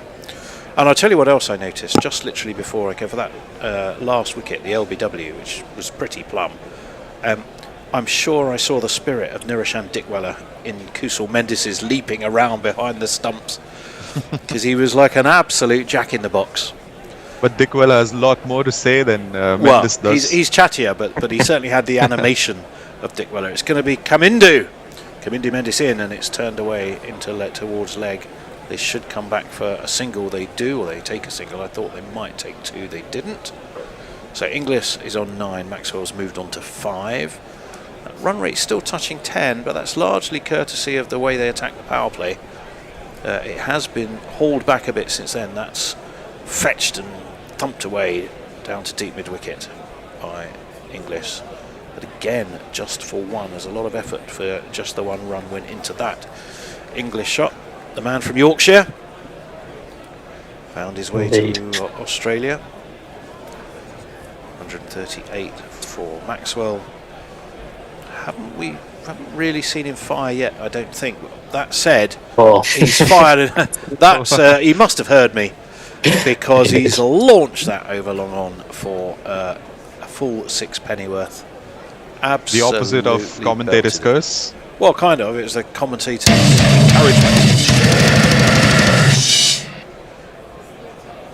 And he absolutely smashed that down the ground. Shot. What's Kamindu got? Oh, that's... Oh, I mean, that is so wristy. He must have rubber wrists. How he did that, I don't know, but it's a gorgeous inside-out shot. Incredible over strength. extra cover. One bounce, 4 runs. Look, that's vintage Maxwell. Can't listen and you bound to see the way you get shot for crossing a boundary. So 1 minute we're saying Arnav, he needs to Ed, he needs to rediscover some form, and he's just hit 10 off 2. Well, that's Glenn Maxwell for you, isn't it? He can just turn it on whenever he wants. Just leans into that one. Steers it for 2. You're going to have to hurry. Ooh. Throw was very wild, though. So wild, in fact, that they, for a second, thought about a third, and then the old adage must have gone into somebody's mind: never run on a misfield. We're getting a lovely view of the night sky over of Kandy. I mean, Nick will tell you this, or Bennett will, but apparently the train journey from Kandy to Colombo is just to die for, isn't it? It's one of the most scenic train journeys in the world. If I've not done it, I've been to Colombo, not Kandy. That's turned into the onside. Again, they take a single. Score moves on to 100, so the 150 is up to 151 for 4 for Australia. That over. 10, 11, 12, 13, 14. Went for 15 from Kamindu. Inglis on 10, Maxwell on 18. Arnav. We got some praises for Maxwell, obviously, in the comments, and we also have Greystokes saying that this pitch is an airstrip. I don't know in which way they mean it, whether it's a good batting track, but what do you guys reckon airstrip means in this context? Well, you talk about something being a road. A road would be a very easy batting track. Very flat, yeah.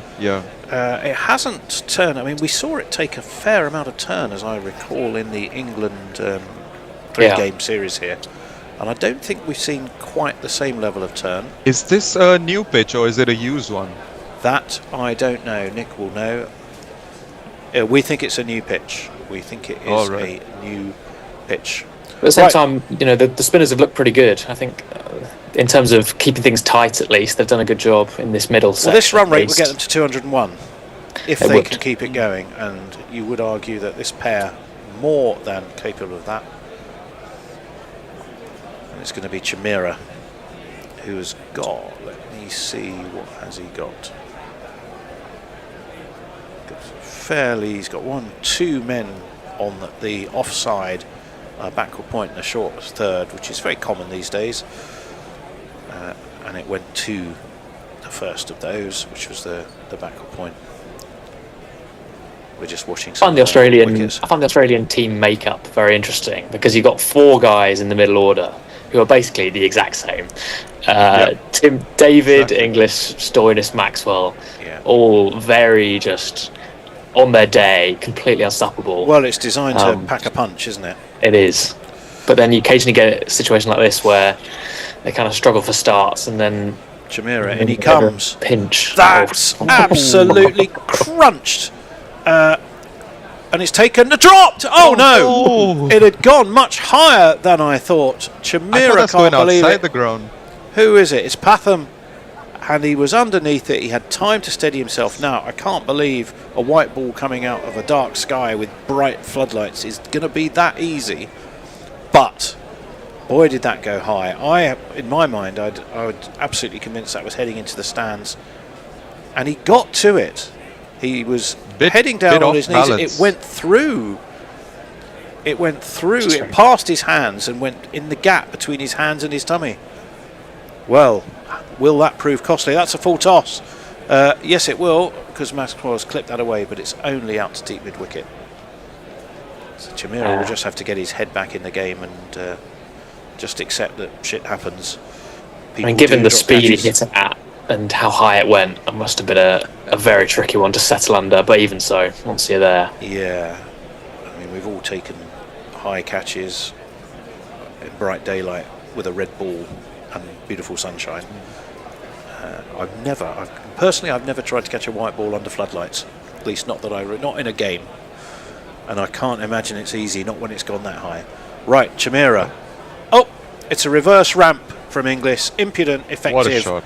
And away it goes to what is third man. He kind of turned it into long leg, but it was a terrific shot. And it's 4 runs. That's excellent. That's great improvisation. Oh, it was.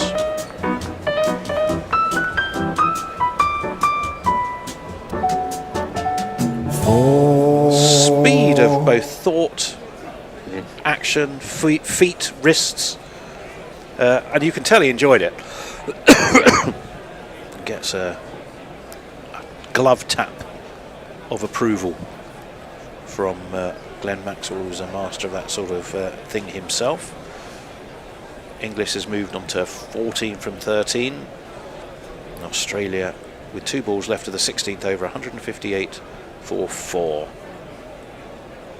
Chimera, who can work up ahead of steam, he's coming around the wicket to the right-hander, who is up onto his toes, carves him out to deep cover. And they add 1 more to the score.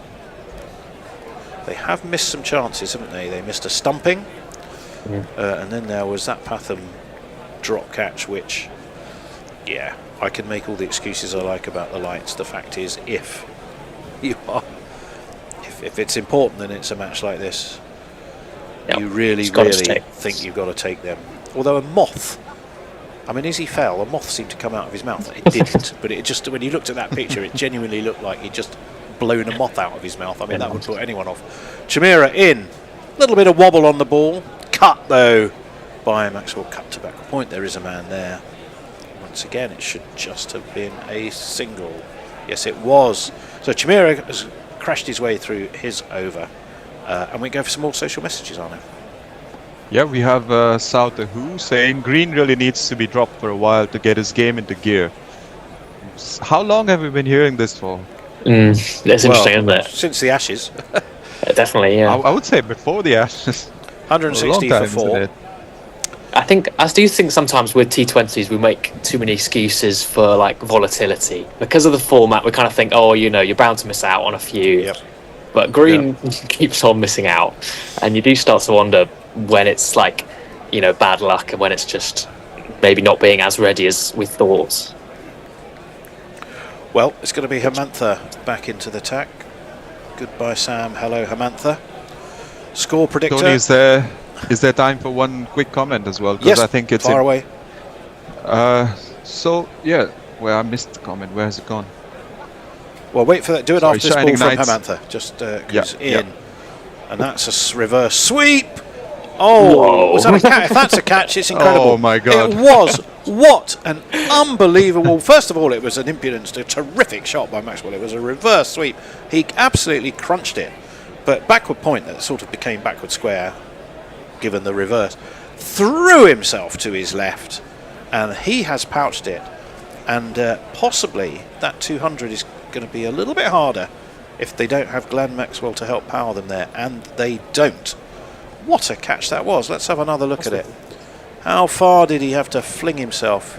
2-3 steps. Oh, that's amazing. What a catch. Well, were that a goalkeeper's catch or even a tip round the post, the athleticism from, and is it our friend Patham? It's the same man. Well, talk about redemption. The duality of man. Do it. Talk about that is, to me, that's the equivalent. If you were a goalkeeper, you've let one slide between your legs, and then you've gone up near the end to nod in a corner to get the goal back. I'm glad you stopped me from reading the comment, because the comment said that both these guys have had a lot of fortune. Well, they have. You stopped me in my tracks, and then we've seen. I think more particularly it was our friend Patham and Hemantha who stopped you in your tracks. 160 for 5. They've lost Glenn Maxwell, but here's a fellow who's had a decent-ish big bash, I think, Marcus Stoinis. Do you want to get that comment in quickly then before I jingle? No, the comment was that... Oh, that was it? Yeah. That they have had good fortune and they've had some misstumpings and catches, which has helped them get to this stage. All the side wants is a Marcus Stoinis. He's the solution, and all the side wants is a Marcus Stoinis. Yeah. It is Marcus Stoinis. Didn't he have some sort of coffee drinking or tea drinking club with Adam Zampa? Was it the two of them on Australia tours? I think it was Labuschagne.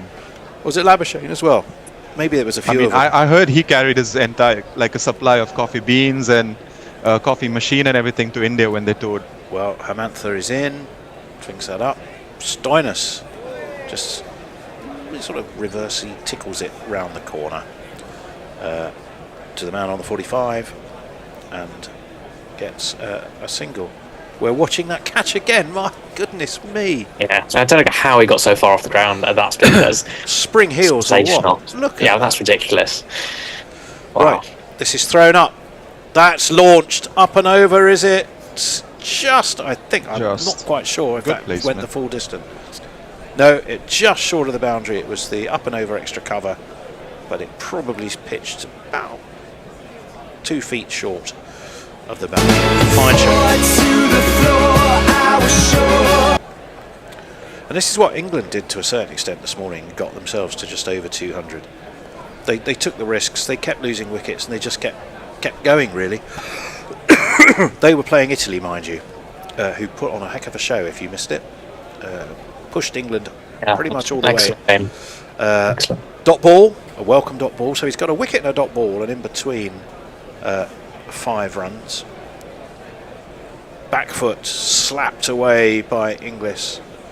Is going to be fielded at backward point. No, they will come back for 2 comfortably enough, I suspect. Yes, they do. Yeah, it just all rather fell away for Italy, didn't it? They looked in it, they looked in it, they looked in it. Manenti did well. Who am I thinking of? The other brother, the other pair of brothers. Moscas, one of them, but it just fell apart in the end. It was Ben Manenti, I think he was going particularly well. That's pushed down. I think he scored 60. Yeah, quick he did. fire 60. Pushed 60 down. off 25. It was very good. To they take a single. The other side of that was they took 21 for Dil Rashid's final over to make it. Did. Anyway, it's 168.5 off 17, I think. Arnav. We've got a lot of people praising the catch by Pathum, and rightly so. And then same people are saying that it's extra fluffo, shining knight. They're all questioning why Steve Smith isn't in the lineup.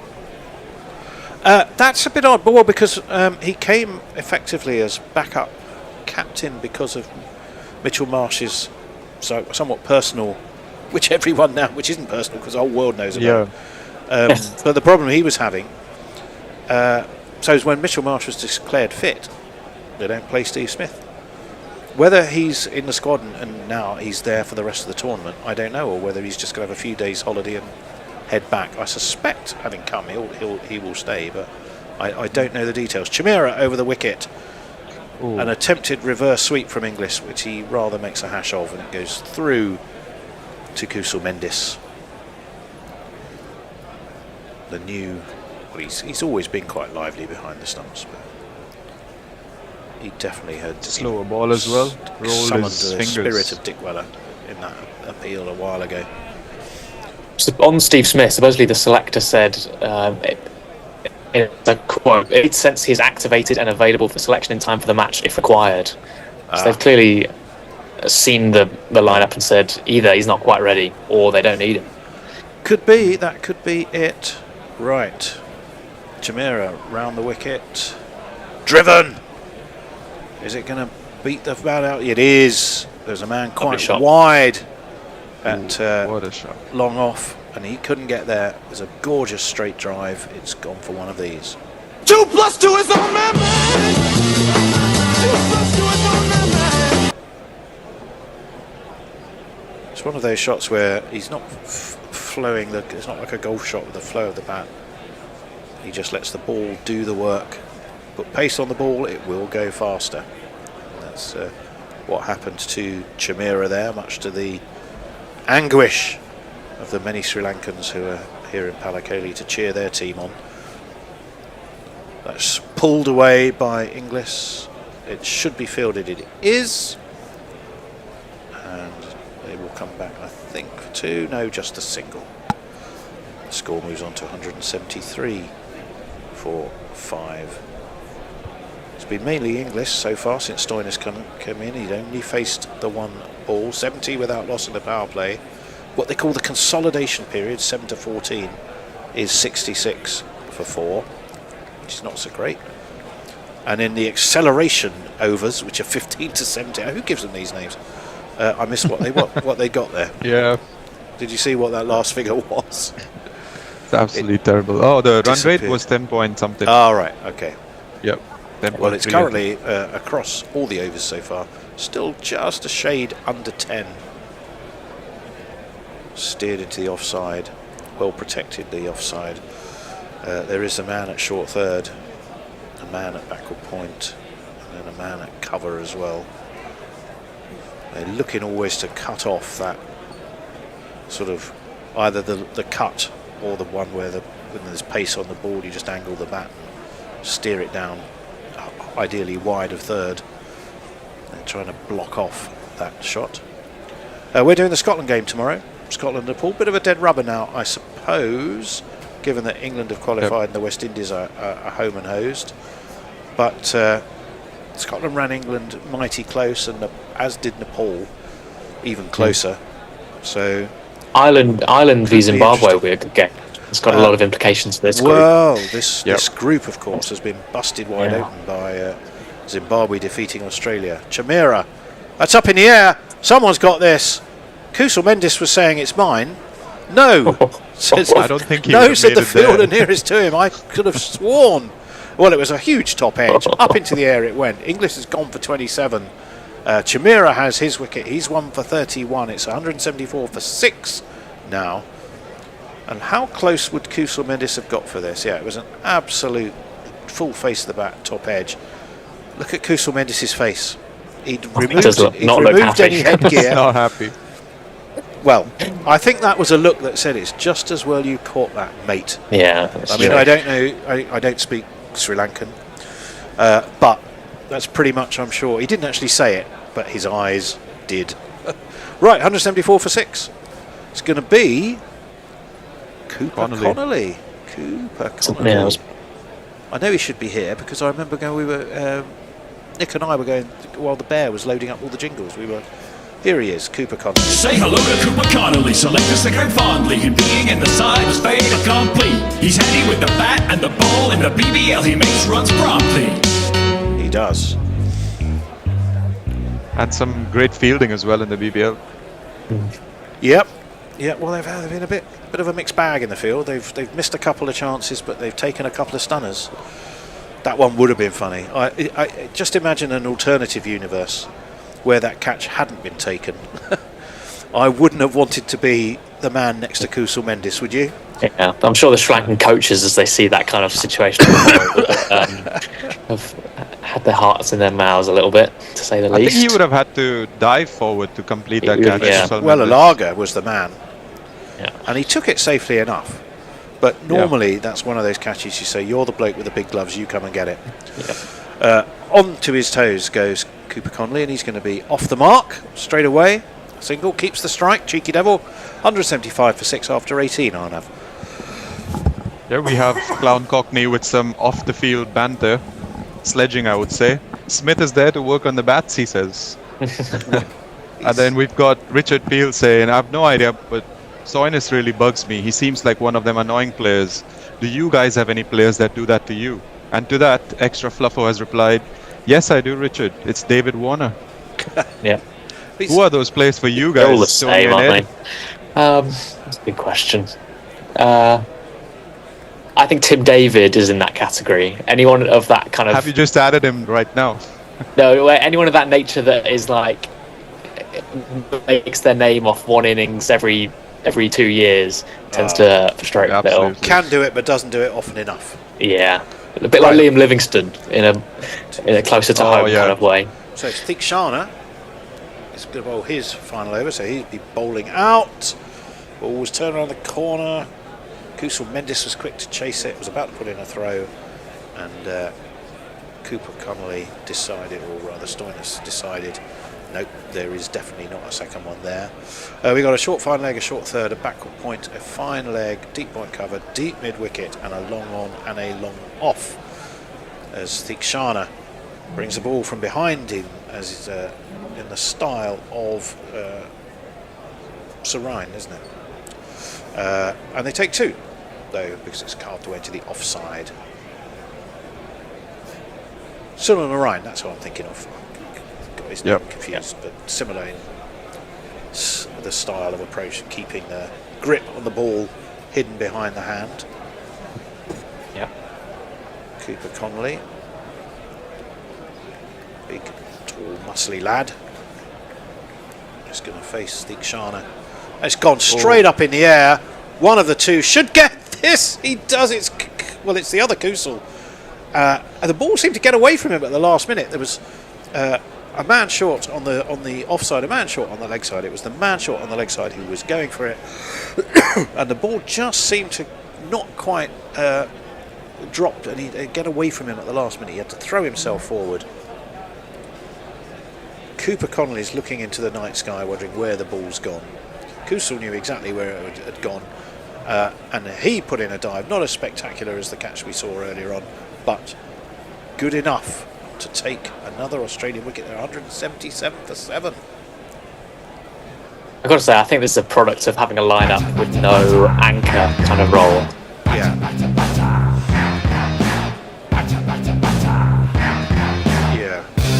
On your bike, mate. Well, in some ways, England have been relying on Josh Buttler to be kind of...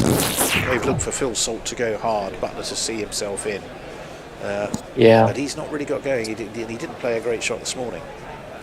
No, that's true. Tempted to pull a shot that was too early in the innings. And, one or two of the England batsmen, we were going, look, it may be Italy, but have a look.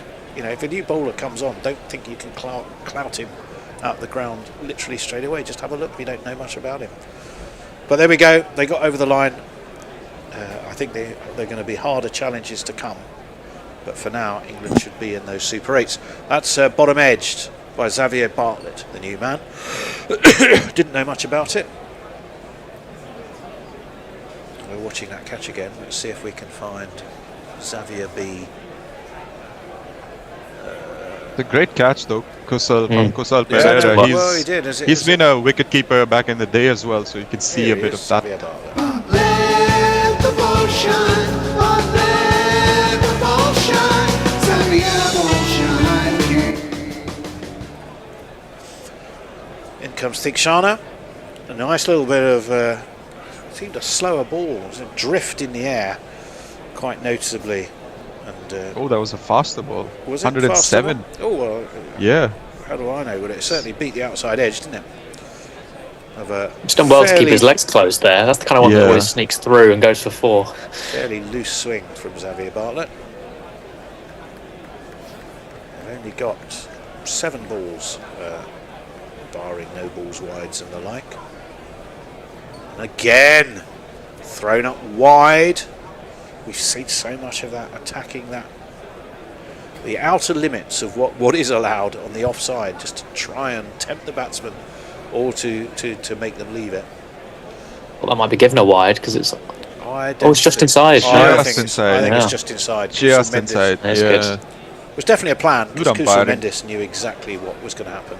So it's the end of the over. We can do some final messages and we're going to see, with the score at 177 for 7 and 1 over left, 200 looks a big stretch. Never say never, but I think with these two in, unlikely.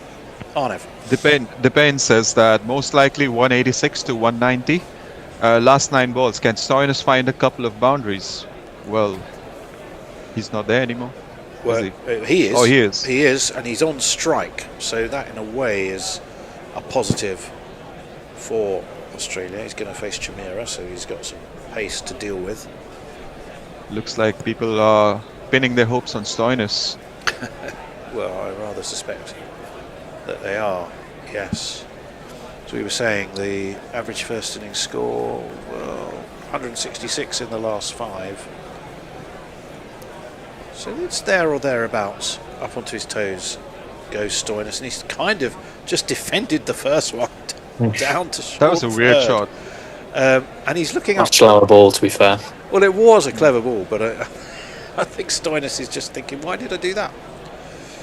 Yeah. We're in the 20th over when we want to put some more runs on the board, and they've just chosen to effectively defend one. But there we go. He's fond of sweeping and reverse sweeping, and he's very good. He's quite productive with pace off deliveries, but Chimera, until then, Well, that last one was 77, I believe, so it'll be interesting to see whether he goes, kind of keeps things consistently around that. Any pace on might end up just going flying to all parts. Yep. Stoinis has been upset now by something going on around him. Might have been some crowd movement. I think think Chimera was ready to come in, and Stoinis backed away and said, no, I'm not ready. What have they done? You've still got that very short third, backward point, and a short fine leg. Deep point and cover. Very, well, obviously one deeper than t'other, but quite closely aligned. So they've done their work on the various angles that they want to steer Stoinis into. And his answer is to drive. He will get 2 if they hurry, and he does. It was a bit of a one-handed off drive. Went out to long off. Gets himself a couple, and it's given it. Oh, there are no balls though. Oh, well, that should be. Then that'll be a free hit, won't it? It will indeed. Yep. Oh, he can't be overstepping in the last over. That the disapproval in Ed's voice. Yeah. Malinga's gonna look at Malinga's anger. That he's going to reprimand him after the innings, isn't he? What on earth was that for? You're trying to keep the score down, and you've just given a destructive batsman like Marcus Stoinis a free hit, well, and two runs to boot as well, so on top of the free hit. So Chimera, what's he got? Stoinis chewing full ball outside off. What do we reckon? That seems to be the go-to ball. He's coming around the wicket to the right-hander. Swing and a miss well done. From Stoinis. Ooh, slower ball. Nice. That one was a bit slower. What was it? 68 Very miles good. an hour. Clever. And it foxed. That was as fast as Stoinis. Tikshana ball last over. Yeah. Crazy. Stoinis gave it the full golf swing. He rolls his fingers across it, just Chimera. Very good. And celebrated by some of those Sri Lankans in the crowd as if he'd either taken a wicket or hit a 6. They know how important that was. Could have cost a lot, as it was. Disaster averted, and 4 balls of the over left. Now it looks to me like they're pushing back the one man on the offside down towards a sort of the deep backward point, but they're bringing in a man on the leg side. So what does that tell you that they think? I think they're expecting Stoinis to pull, possibly. Could be a trap. Let us see what is the plan. It's full, it's edged, it's taken Oh, by that's the man very at good. short third. Nice catch. Victory there for Chimera. Victory for Sri Lanka and their planning, because it works beautifully. It's 188 for Australia, 184 for Australia. Stoinis is gone for 4 off 6. Never really got going. He looked very scratchy indeed. We've got some puns about his name in the comments. Well, he's gone now, but let's read them out. Yeah, go on then. Eric says rolling Stoinis. Extra Fluffo says itchy groinus. And Rahul Verok says Stoinis the crownis. Well, yeah. Very good. Keep them coming. These are nice. Yeah. Right. Stoinis is gone. It's 8 down. It's 3 balls left. Lockie says Adonis, PhD. Yeah. Well, he certainly looks after his body, doesn't he? Yeah.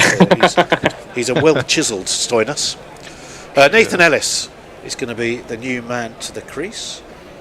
We're having to shade our eyes from the start. We'll just say they've lost their last 7 wickets for 76 runs in a T20. That's just Here's Nathan Ellis. frustrating. Here comes the story of a hurricane. Nathan Ellis vital to their game. Restricted the other side's runs during the death of us. He could Chimera, be in he comes. the champion of Tassie.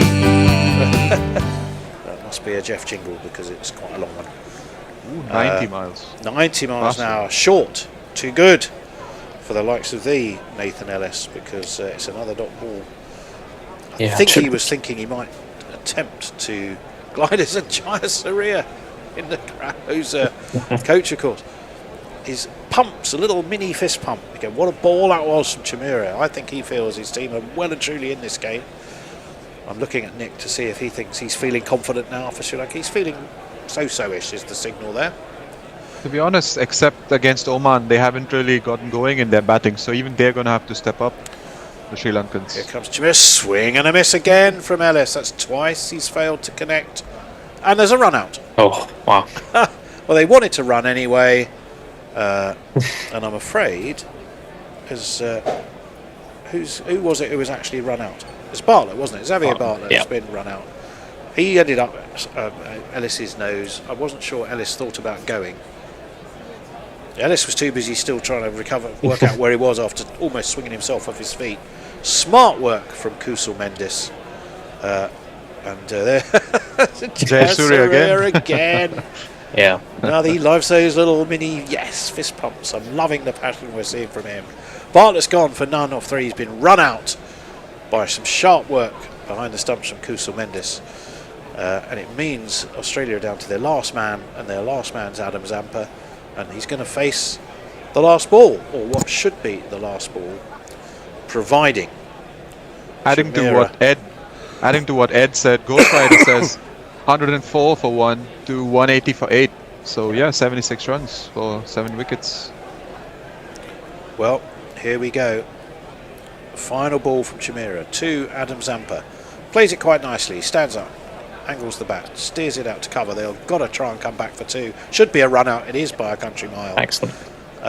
So Australia have been batted out or bowled out in their innings, but only on the very final ball. 2 wickets in the final over. Both of them run outs.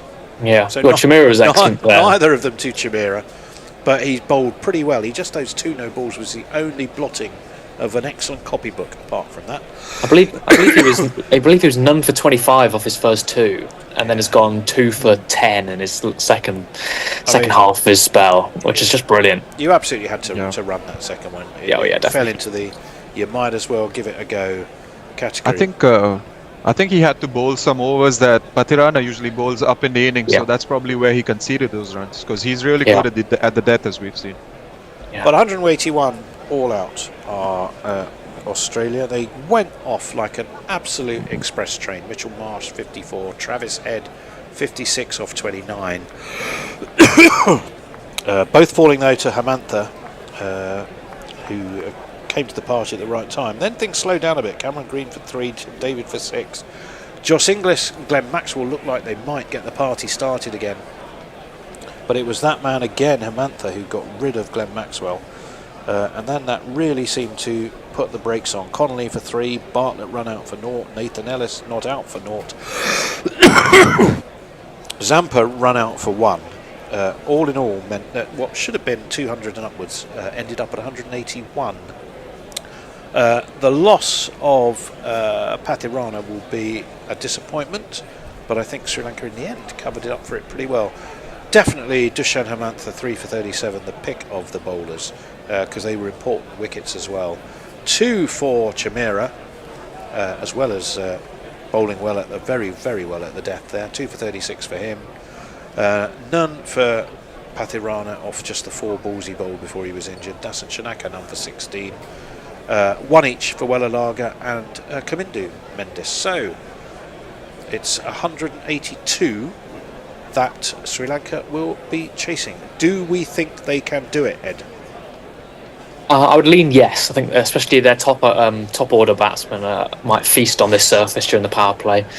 I don't love the Australian bowling attack with this kind of iteration of their squad. I think Nathan Ellis is a fantastic bowler in this format. But aside from that, you've got a lot of untested kind of talent in what is a big game for them. Zampa obviously is excellent, but a little bit patchy, I think. And then they're running out of options from then on, really, that are kind of, proven bowlers in this format. So I think Sri Lanka got a very good opportunity to put early pressure on and then kind of see themselves through, get above the required rate, and then make things easier from there. Well, any final messages, Arnav, before we take the shortest of breaks? Yeah, we got the bench saying Sri Lanka has given themselves an outside chance. Not going to be easy, but not a walk in the park for Australia anymore. Well, I'd go along with that. And what's Winviz saying, do we think? Well, hang on. If we were the lads in the pub, as opposed to the 2 who are in the pub doing Winviz, I would be going Australia 55, Sri Lanka 45. What about you, Ed? Yeah, I think that's probably what I was thinking. Maybe 60-40, but it just depends on this power play, really. There you go. We've just replicated the process that I'm convinced that actually happens behind WinViz's kind of two blokes, or they may not be blokes. Who knows? Who knows? Going. Well, what do you think? What do you think?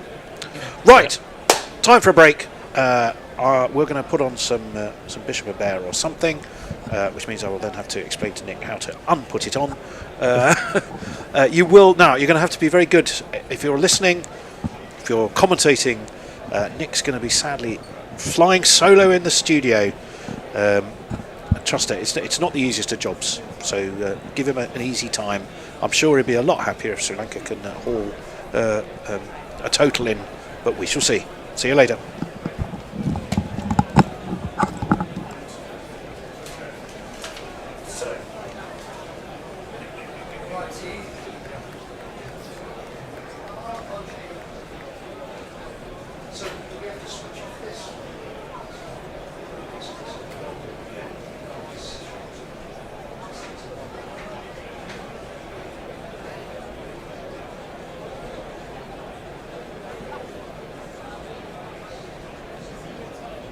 Very similar to Jamaica, a bit like Bear's background, his palm tree and beach, I wanted to get out of London, and this seemed like a real adventure, going to somewhere that loves cricket and where cricket can be played all year round.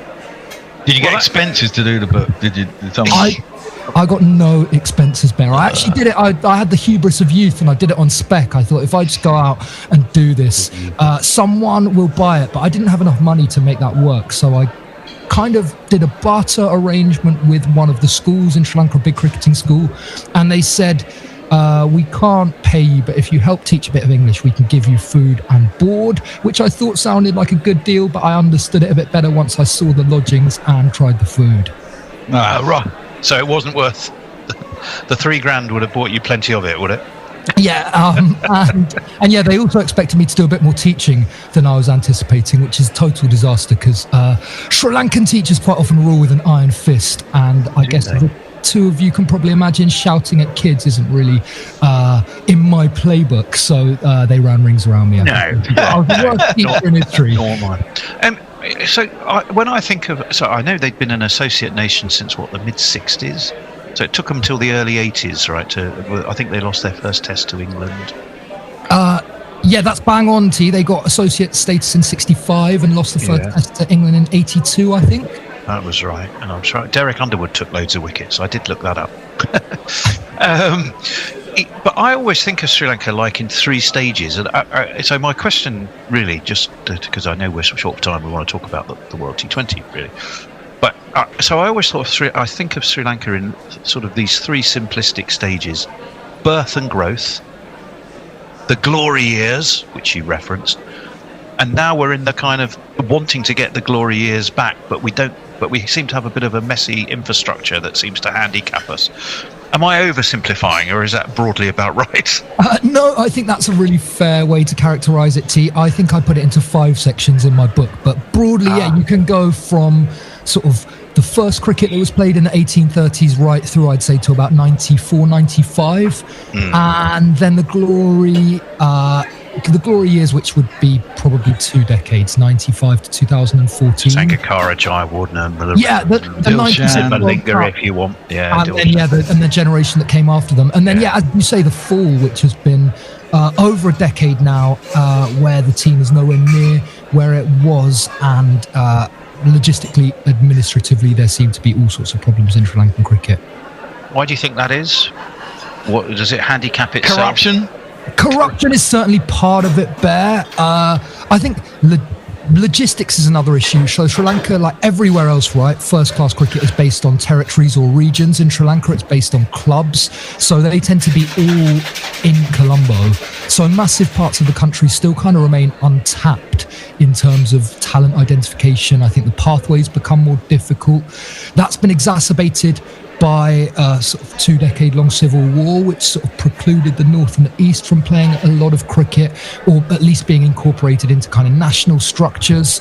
And then, I mean, I think you've got to say that, like, countries like the West Indies and Sri Lanka are already fighting a losing battle in terms of the fact that they've got like less resources and less people before you throw in shoddy administration. And I think you'd also say that, you know, the big countries have professionalized a lot in the last sort of 2-3 decades, and places like Sri Lanka have been maybe slightly left behind.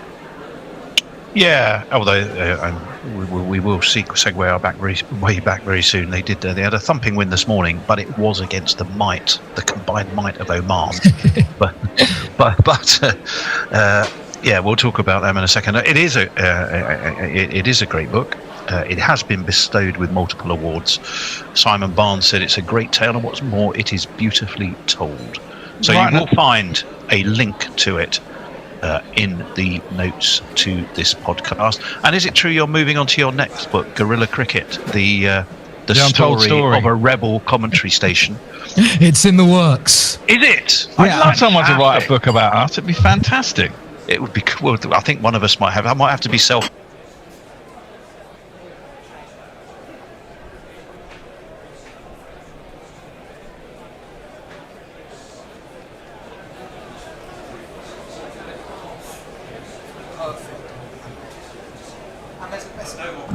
Okay, great. And there's a message. Hold on, I've just done some community.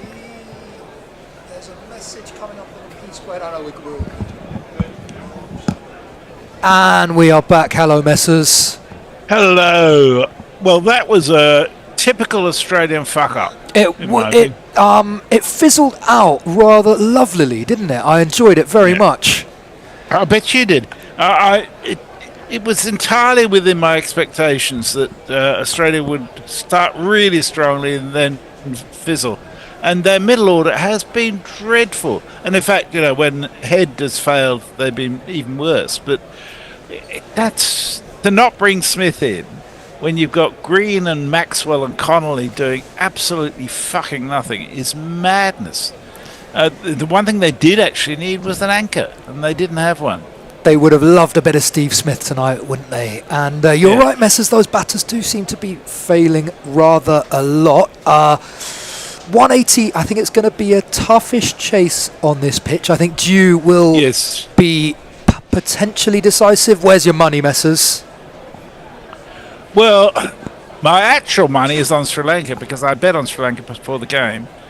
I actually think, unless they can make an amazingly good start, they're going to find the scoreboard pressure pretty tough. I think it could be tricky. The margin of victory or defeat is also going to be pertinent if Sri Lanka can't get over the line, because this group could get down to net run rate. I've been given a crash course in studio management as T has now left me. The inmates have taken over the asylum, and we are going to have, I think, one of Pathirana or Kusal Pereira on strike. Who's going to deliver the first, Arnav? That looks like Ben Dwashis to me. Who's not playing? It'll be Xavier Bartlett. I always get those two confused. And let me see if I can jingle him up before he sends a ball down. Let the ball shine, oh, let the ball shine, Xavier ball shine, King. And now the question is, will he be bowling to the left-hander or the right-hander? I think it's going to be Kusal Pereira on strike. I will tell you too that there's only been 3 scores of 180 or more in the second innings in this World Cup. Nepal, who lost to England, got 180. New Zealand beat Afghanistan, and Afghanistan tied with South Africa on 187, which was the highest. So I think this is going to take some chasing. Pathirana starts in circumspect fashion. He just defends that ball into the offside. There's no run. And while we got a little break, let's give him a jingle. He says, while looking for it, it is, of course, in the number 1 slot. And this same car should drive very smoothly. Bartlett is in again over the wicket to Nissanka. It's short. He rocks back, pushes it through the offside, straight to the man at deep backward point for a single. So Sri Lanka are up and running. Kusal Pereira comes in for his first game of the tournament. But I think, Arnav, Pathirana, no runs yet in the first 2 matches, but he's going to be really crucial if Sri Lanka are going to make a fist of this. He is, absolutely. Both these batters, they can get off to a good start. Quite aggressive players at the top of the innings.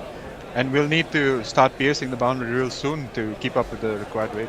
Yeah, absolutely. So it's 9s to start, but Sri Lanka won't want to see that going up towards 10s and 11s, especially if the spinners can control the ball. Bartlett is going to stay over to the left-handed Pereira, who that skews off his outside edge into a vacant gap, so they will cross for one. Both openers up and running, albeit not in the most convincing fashion. Sanath Jayasuriya on the sidelines. He's looking nervous. Yeah, not as happy as he was looking towards the end of the first innings. No, well, there's some real jeopardy here tonight for both teams. I mean, it's not quite a knockout, but it's sort of got half a knockout feel, doesn't it? Yep. And we love to see it. There have been a lot of games through the first 10 days of this World Cup that have felt like they haven't had a massive amount on the line. This one certainly does. Bartlett on Nisanka's legs, and this is picked up and it's into the stands. Effortlessly played over deep backward square for Patham Nisanka. The first 6 of the innings. It's an area of his game that he's improved so much over the past 2 years, and I mean, that just effortless flow of the bat, wasn't it, Arnav? Lovely shot to the leg side. He just flicked. He just used the pace of the delivery, honestly, and just got under it and flicked it with the power of the pace that the bowler bowled it with. Absolutely, just used his wrists to work through the ball. I thought we had the first issue of the night with the crowd noise disappearing there, but it's back as Nisanka plays a beautiful cover drive to an over-pitched delivery, but it's straight to Marcus Stoinis at cover, so there isn't going to be a run there. Little bit of swing on offer for Xavier Bartlett, but he hasn't yet found the right areas, and I think Patham Nisanka and Kusal Pereira are going to go pretty hard on anything that's over-pitched or short. Yeah. We imagine, unless the dew comes in heavily, it'll get harder to score once the ball loses its shine. So making the most of this power play is going to be crucial as Bartlett beats the bat this time. He's asking whether there might have been an edge on it. I think it was about a yard from the bat. But the first over is done. Sri Lanka scored 8 from it. Messers, have we still got anyone with us? We have Stephen Kelk. We've got 135 people watching. Loads of them. Stephen Kelk says, I've been lost in work world. What happens if Australia loses, apart from much rejoicing in the streets of everywhere apart from Australia? Well, if Australia lose, Sri Lanka will definitely be in the Super 8s. Zimbabwe only have to beat Ireland or Sri Lanka to qualify for the Super 8s, and that will be it. If they lost to both Ireland and Sri Lanka, then there would be a possibility for Australia to qualify depending on net run rates, and I won't go into too much detail of the hypotheticals, but basically Australia will be fucked if they lose. Mike Crutchburns like hell says, can someone tell me the name of the young chap at the controls in the studio today, seeing him for the first time? His name is Nick Brooks. He is the author of a book on Sri Lankan cricket called An Island 11, is it? An Island 11 it is, Messers. As Stoinis is into the attack, surprisingly with the new ball. A little under edge from Kusal Pereira. It's stopped by Joss Inglis behind the stumps. And if you listen to the latest episode of the Bishop and Bear podcast, you'll hear a lengthy and very interesting interview with Nick by Tony and the Bear. And you'll learn a whole lot more about him and his adventures in Sri Lanka. Lovely little plug, Messers. Yeah, Nick, not glory hole, as someone alleged the last time I was on.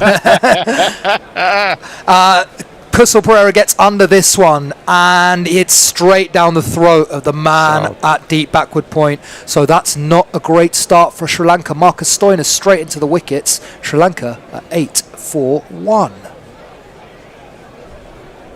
And you will get the jingle, but I'm running the studio solo, so it's going to be late. You silly little boy, what on earth were you playing at?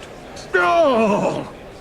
Well, he tried to give himself some room. He got the elevation, but none of the power, none of the timing, and it was a pretty ugly shot, Arnav.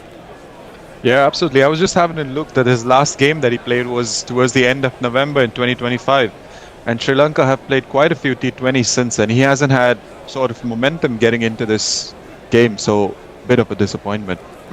Disappointing. I did feel that Kamal Mashara was a little hard done by to miss out after 2 low scores. But Sri Lankan selectors are want to chop and change. But this is the partnership now. As Kusal Mendis comes to the crease, he's been in really good touch.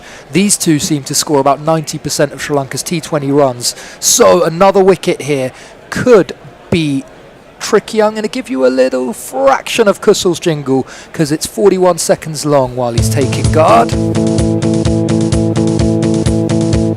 Oh, stop it, Nick. It'll get us dinged. Oh, we're going to get dinged. Sorry. So you got a couple of guitar chords and Kusal Mendis is at the crease. That's all you need to know. He's ranked 18 by the ICC, if that means anything to you. We've got these silly top trump figures coming across the screen. He's a right-hander and he is going to face Marcus Stoinis bowling over the wicket with the new ball. Hair flowing in the wind. It's back of a length and it's nicely placed by Kusal. He's straight off the mark.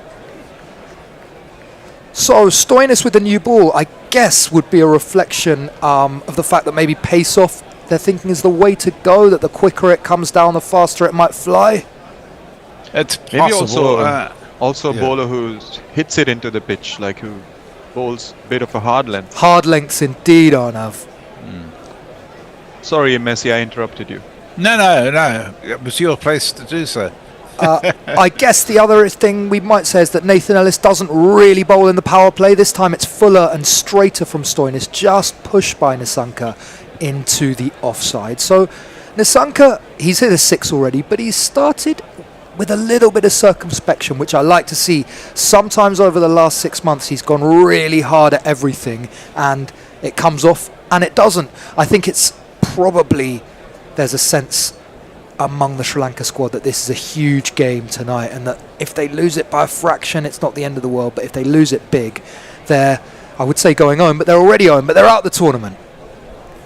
Short from Stoinis, Kusal gets inside that and plays a kind of little paddle scoop. It's going to race away to the... It's not going to race away to the fine leg boundary because of some really good work by Nathan Ellis. So he has saved a couple of runs there.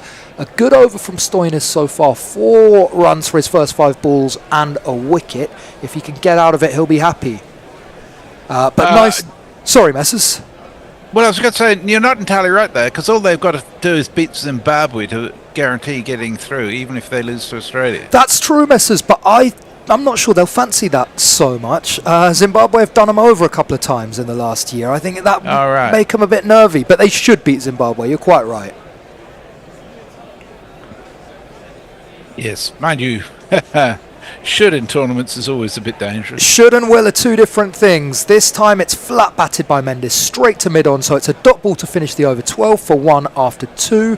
What do we got going on the socials? We got a super chat from Jay Grover for £2. Thank you, Jay. We love he says, finally, someone who isn't me shilling Nick's book. Oh, we're both good shills, aren't we? It just works that way.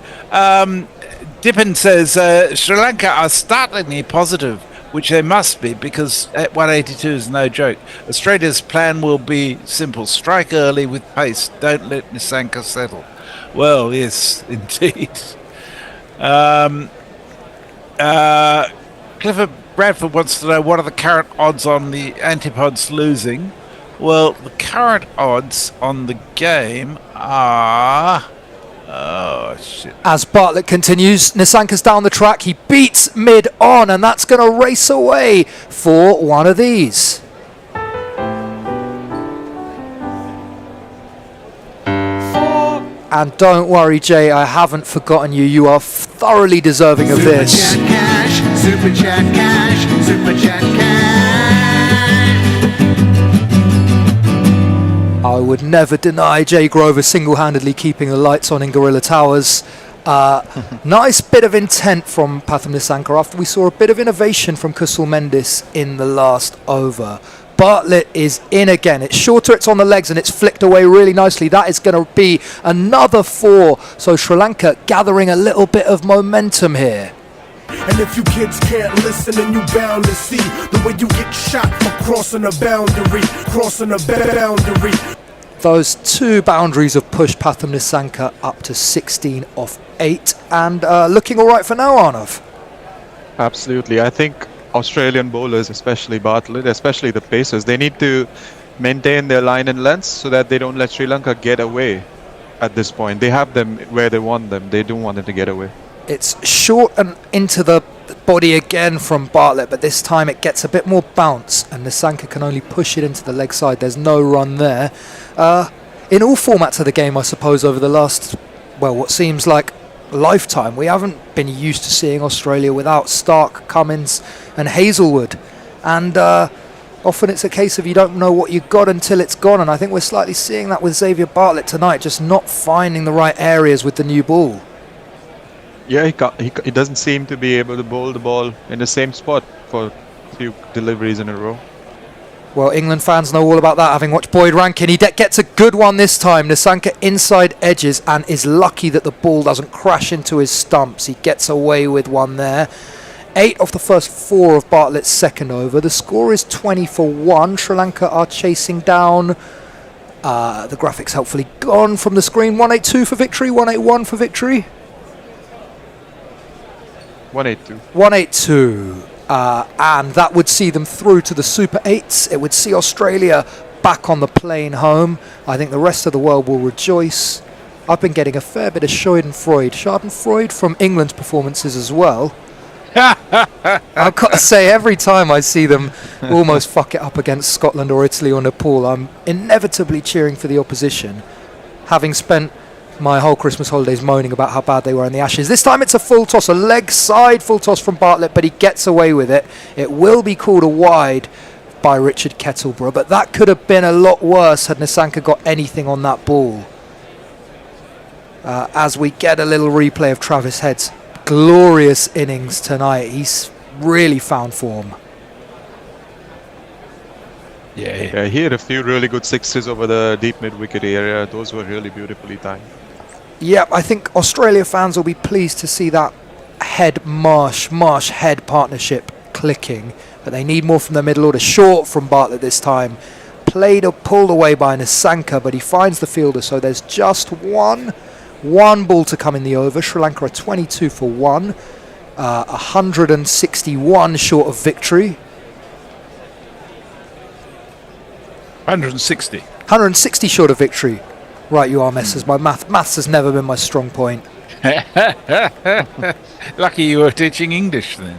It is, Messers, but now I'm doing a book and I've got to do all sorts of stats in it, and adding and dividing. It's all a bit much for my tiny What's little this brain. book on? This book is on Jasprit Bumrah, and it's due in the next couple of days. Wow. So this is giving me a lovely break from the editing. As short again, really nicely played by Kusal Mendes. He just opens the face, pincers it between the two men at sort of, 45 and deep and backward point, and he gets a boundary. Sri Lanka 26 for 1 after 3. There's not one boy for me, I must have 2 or 3, I need 4. So Mike Crutchbones like hell says, hello Nick, I will try to get a read of your book. Hopefully it's not a huge volume. I'm sorry to disappoint you, mate. Can you comment on the representation of Sinhalese and Tamil factions in Sri Lankan cricket? Oh, that's a bit of a thorny one. I can, but probably not before the start of the next over. Tamil representation really decreased during the Civil War, but it seems to be picking back up again, which is great. There's a young leg spinner called Vijayaskanth, I can never say his name, Vijayakant Veerskanth, who's played a little bit in the IPL, a couple of games for Sri Lanka, but he looks like a really promising young talent. More cricketers starting to emerge from the north of the island, so that can only be a good thing for Sri Lanka. As Nathan Ellis is into the attack, he starts with a slower ball, it's straight in on the stumps, it's worked away into the leg side for 1. He looks like he might be crucial for Australia tonight, Nathan Ellis. Arnav, he's bowled really nicely through the tournament so far. Yeah, he's been I would say the pick of their bowlers so far. Pick of their pacers, because Zampa has been great with the ball. So let's see if he can pick up some wickets in the power play.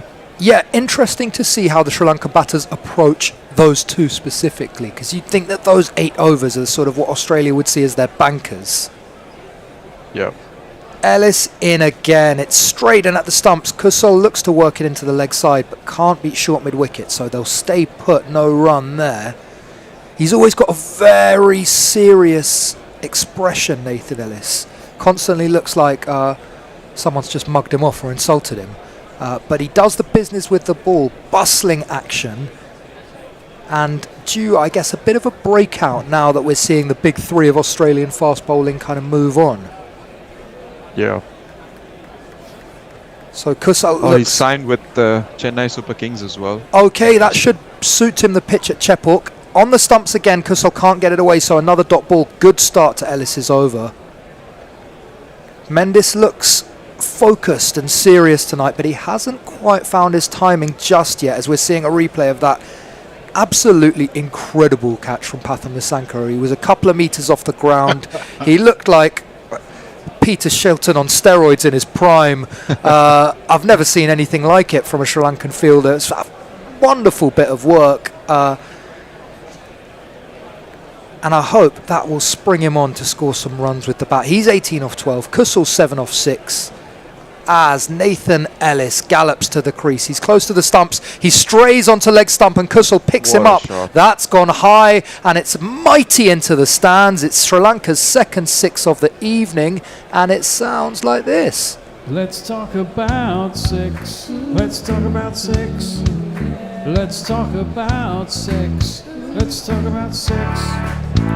Well, he's so strong when bowlers stray onto his pads, Kusal Mendes, and that was really lovely. Got right underneath the ball, loads of elevation, and it went an absolute mile, Arnav.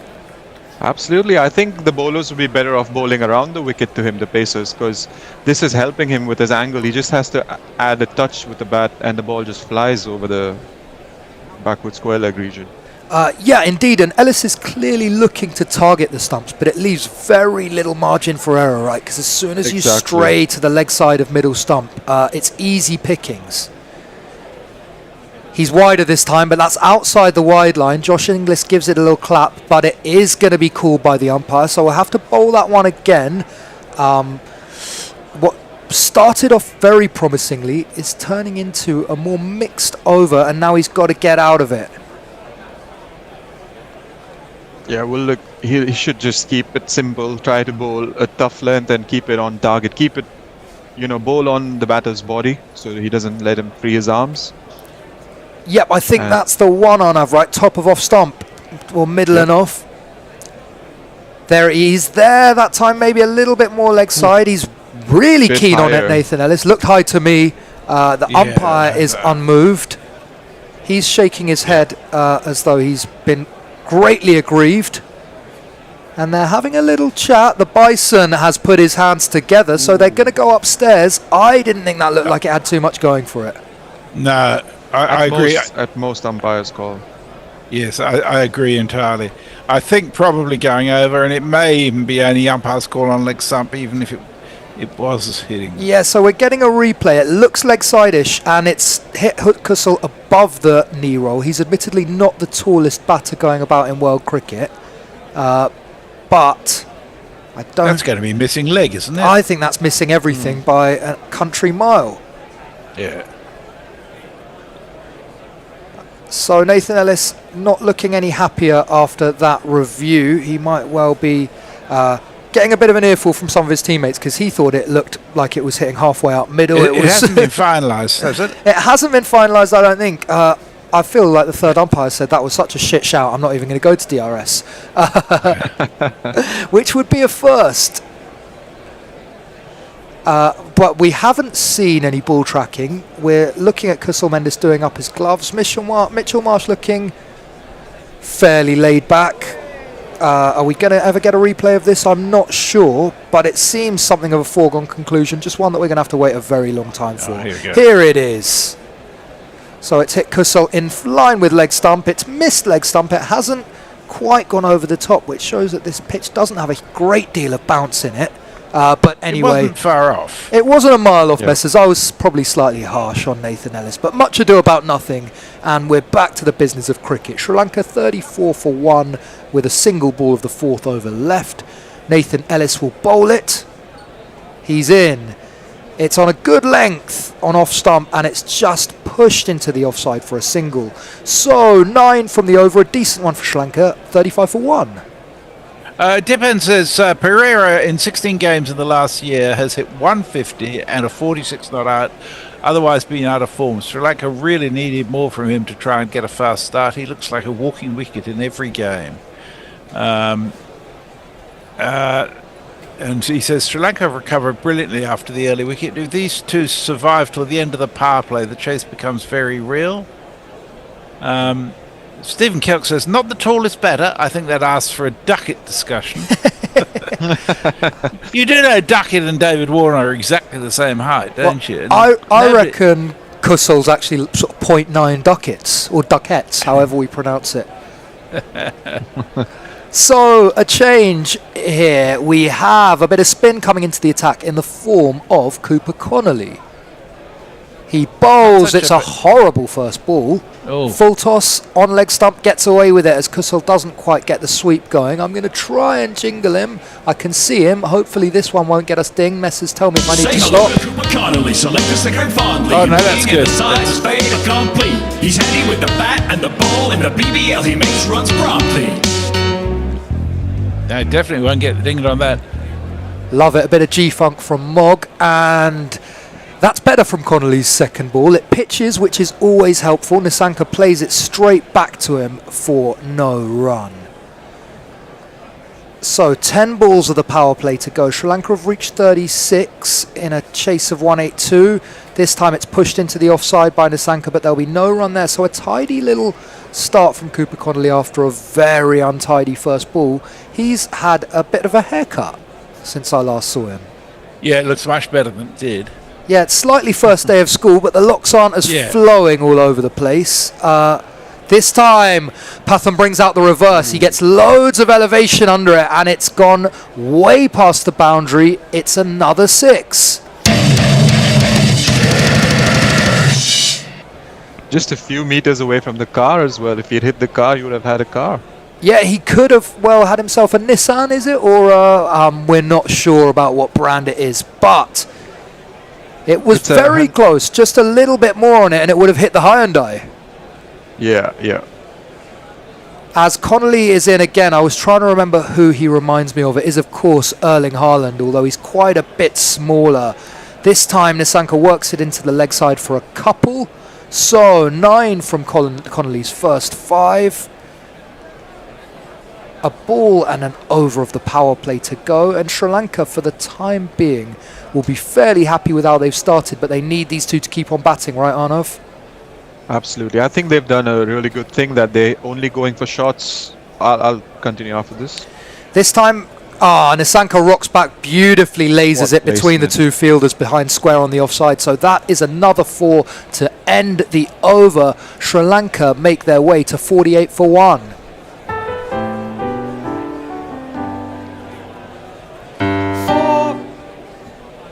On a slightly unrelated topic, Seknik Dada says, who are the guys on the England bench? Any bowlers who might come in? Well, there's Josh Tongue and Luke Wood. Luke Wood, and of course Rian Ahmed as a possibility. I think I might be tempted to bring Rian Ahmed in because they haven't got anybody who can spin the ball well apart from Adil Rashid. I agree, Some Messers. handy batting skills as well. I'd be tempted by all 3 of those. The way England have been playing. And you were cut off, Arnav, by this beautiful boundary, but I think you were about to say something about how judiciously Sri Lanka have attacked. Yeah, I was just saying they haven't played any aerial shots in front of the wicket, and behind the wicket they played shots to just ease the ball over the boundary. Just like that, now the boundary. as Kussal opens the face, beautifully bisects those two fielders behind square on the offside. So the 4s keep on coming.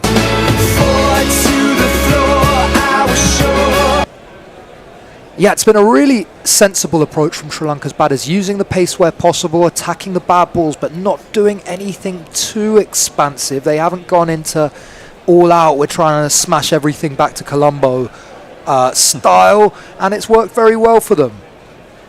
Stoinis is in again to Kussal. It's short, it's way over his head. He looks straight to the square leg umpire, who says it's 1 for the over, but it's not going to be a wide on height. I think Marcus Stoinis might have got away with 1 there, but I am looking at everything through very Sri Lanka tinted spectacles.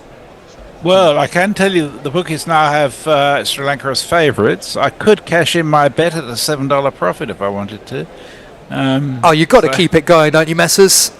I think They so. still have 9 wickets. You got to keep it. WinViz Yeah, has 100%. Australia 49, Sri Lanka 51. There you go. So that seems harsh. I think it might be a reflection of the fact that Sri Lanka's middle order has been very brittle in the recent past, and that it has sometimes been these two or bust. But we've seen runs from Pathirana in the tournament, runs from Kamindu Mendis, Dasun Shanaka got a good one the other night. So maybe a little glimmer of hope that Sri Lanka's middle order batting is getting better. Stornis comes in from wide, it's full and it's on the stumps. Kusal works it away, almost beats the man what at a mid-on. stop. It's great fielding from Maxwell. He got the dive out and picked it up really cleanly to save, I reckon, 3 runs there. Yeah, absolutely. That was racing away. There has been a pattern in quite a lot of games in this World Cup where really good starts have not been followed up, and you know, expectations of big scores have failed because of either scoreboard pressure or just like England, you know, not following through. Wide from Stoinis this time. It's right on the wide line. I think he's going to get away with that one. Patham is chewing his gum, like looking at the umpire like he's missed something, but I think that was the right call. Yeah, it's been a trend, hasn't it, Messers? Fast starts in the power play and then teams being slightly pulled back. I think perhaps these pitches have played a part, that they haven't been the IPL roads we're used to seeing. They've offered a little bit for the spinners. I think it's also the case on our big grounds. The field restrictions make it much easier to find gaps over the field. Quite right. During the power play. As we see there, it was short from Stoinis. Nasanka rocked back and slapped it hard between mid-on and mid-wicket. He gets another 4. Sri Lanka onto 57.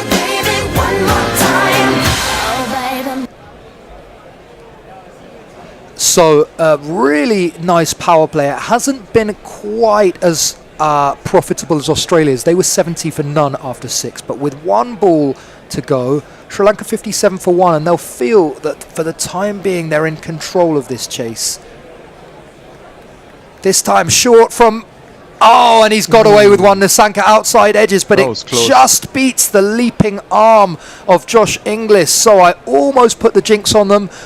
Thank God I didn't. 61 for 1 after 6. Where are we in the world, Messers? Stephen Kelk's shocked. He says, my goodness, it's true. Warner is the same height as Duckett. 1.0 Duckett measurement units. But Duckett is a giant of a man. Divin says Sri Lanka. Oh, it's moved on me. Sorry. I hate it when it does that. You're the gold standard for socials, Messers. Yeah. Philip Shaw says, I think all jingles are copied when listening to Sun Ra, Captain Beefheart, and of course the Bonzos. I did a couple of rips from Bonzo Dog Doodah Band for jingles earlier on, but we can't play them anymore because they get dinged.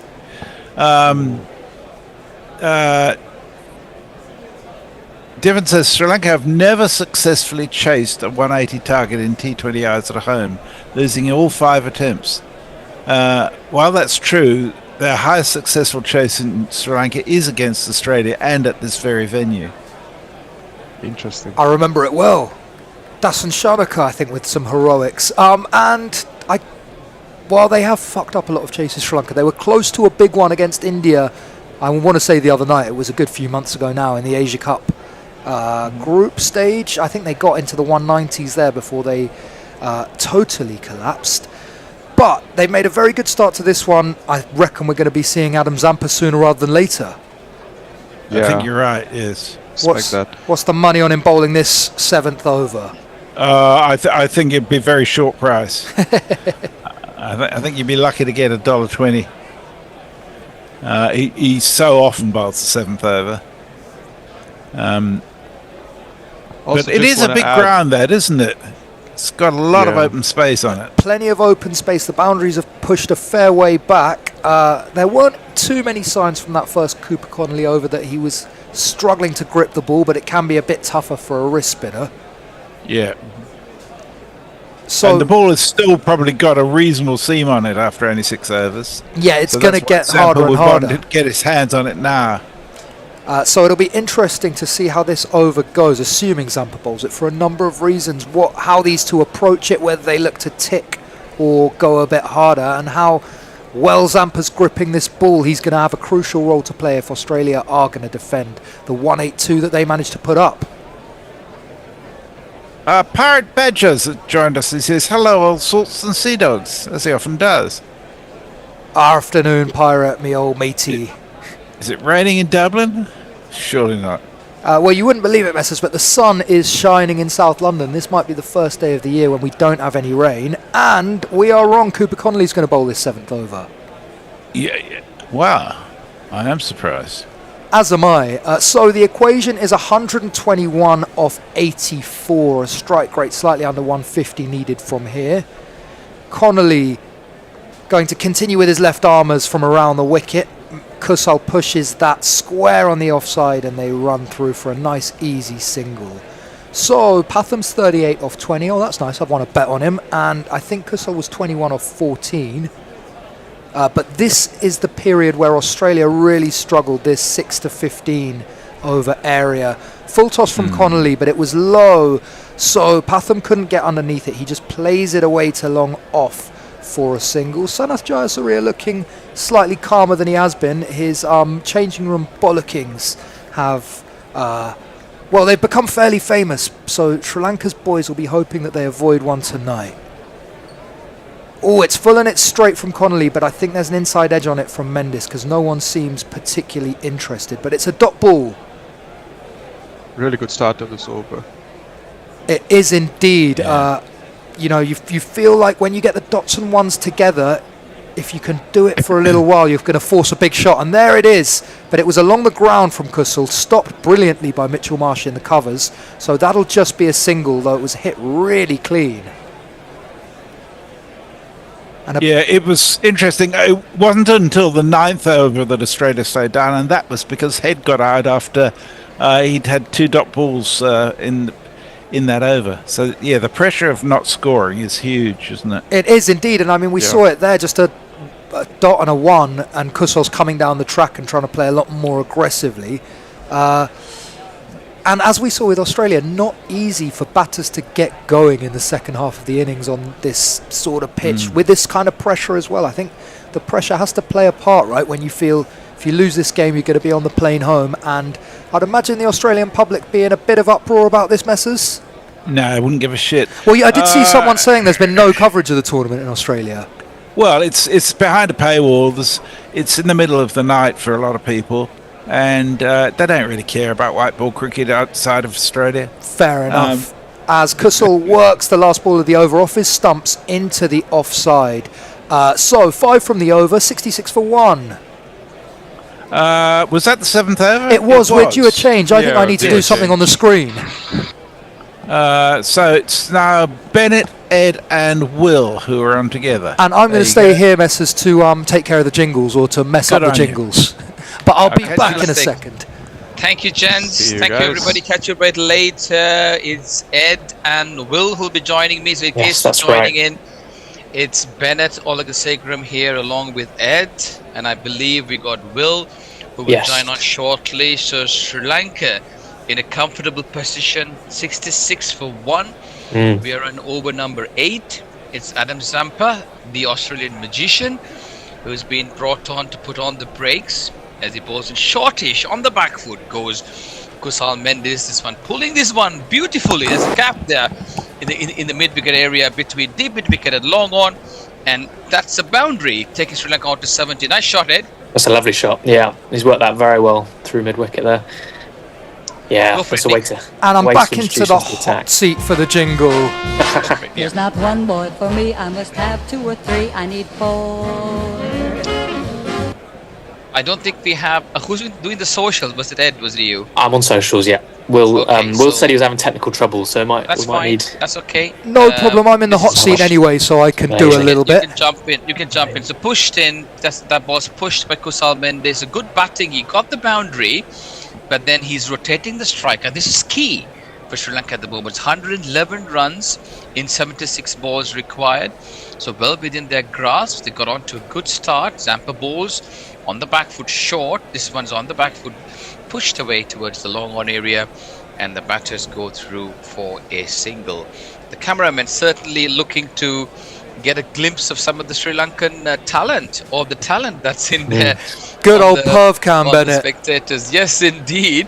He's trying his best to get a few good shots in there, but it's Kusal Pereira. Unfortunately, Kusal Pereira couldn't make an impact today. It's Kusal Mendes who's been the backbone of Sri Lanka's batting in the recent past. On the back foot, this one pushes into the extra cover area. No chance to run. Kusal Pereira coming back into the team today in place of Mishara. Didn't make an impact. He just scored the 1 of 3 balls. Didn't look comfortable in his short stay. On the back foot again. This one's nicely cut, a late cut by Kusal Mendes. Unfortunately, he was not able to pick up the gap between point and short cover. They're straight into the fielder. No chance of a run. 110 off 73 is the equation. Kusal Mendes, 28 of 21. Pathum Nissanka looking dangerous, 41 off 23. Zampa Bose short. This one's a bit of a slowish delivery, but he picked the gap beautifully and executed that meticulously between the gap deep in wicket area for another boundary. Nick. Now my innings going, great guns. I hit the ball, 4 runs. I hit the ball and it went for 4 runs. That's the end of the over. Ed, have you got anything for us?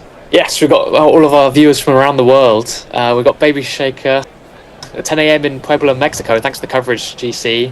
Lucky Singh watching the game in Nottingham, much closer to my hometown. Stock report. I'm watching this in my village on an iPhone 3. Wow. Right, so Nick, this is the interesting passage of play at the moment. It's a really interesting passage of play, Bennett, as Pathum gets one away. Sorry, on the back foot goes Pathum Nissanka, slashes it towards the deep cover area for a single. Yes, Nick, it's an interesting passage of play indeed. Yeah, I think they're facing, well, it's a bit of a conundrum, isn't it, for these two? They don't want to let the run rate climb, but I think they both know that their wickets could be terminal for Sri Lanka. We saw that game against India in the Asia Cup where they were well in control. Cooper Connolly bowls on the back foot, slash towards cover, straight to the bucket hands of Tim David.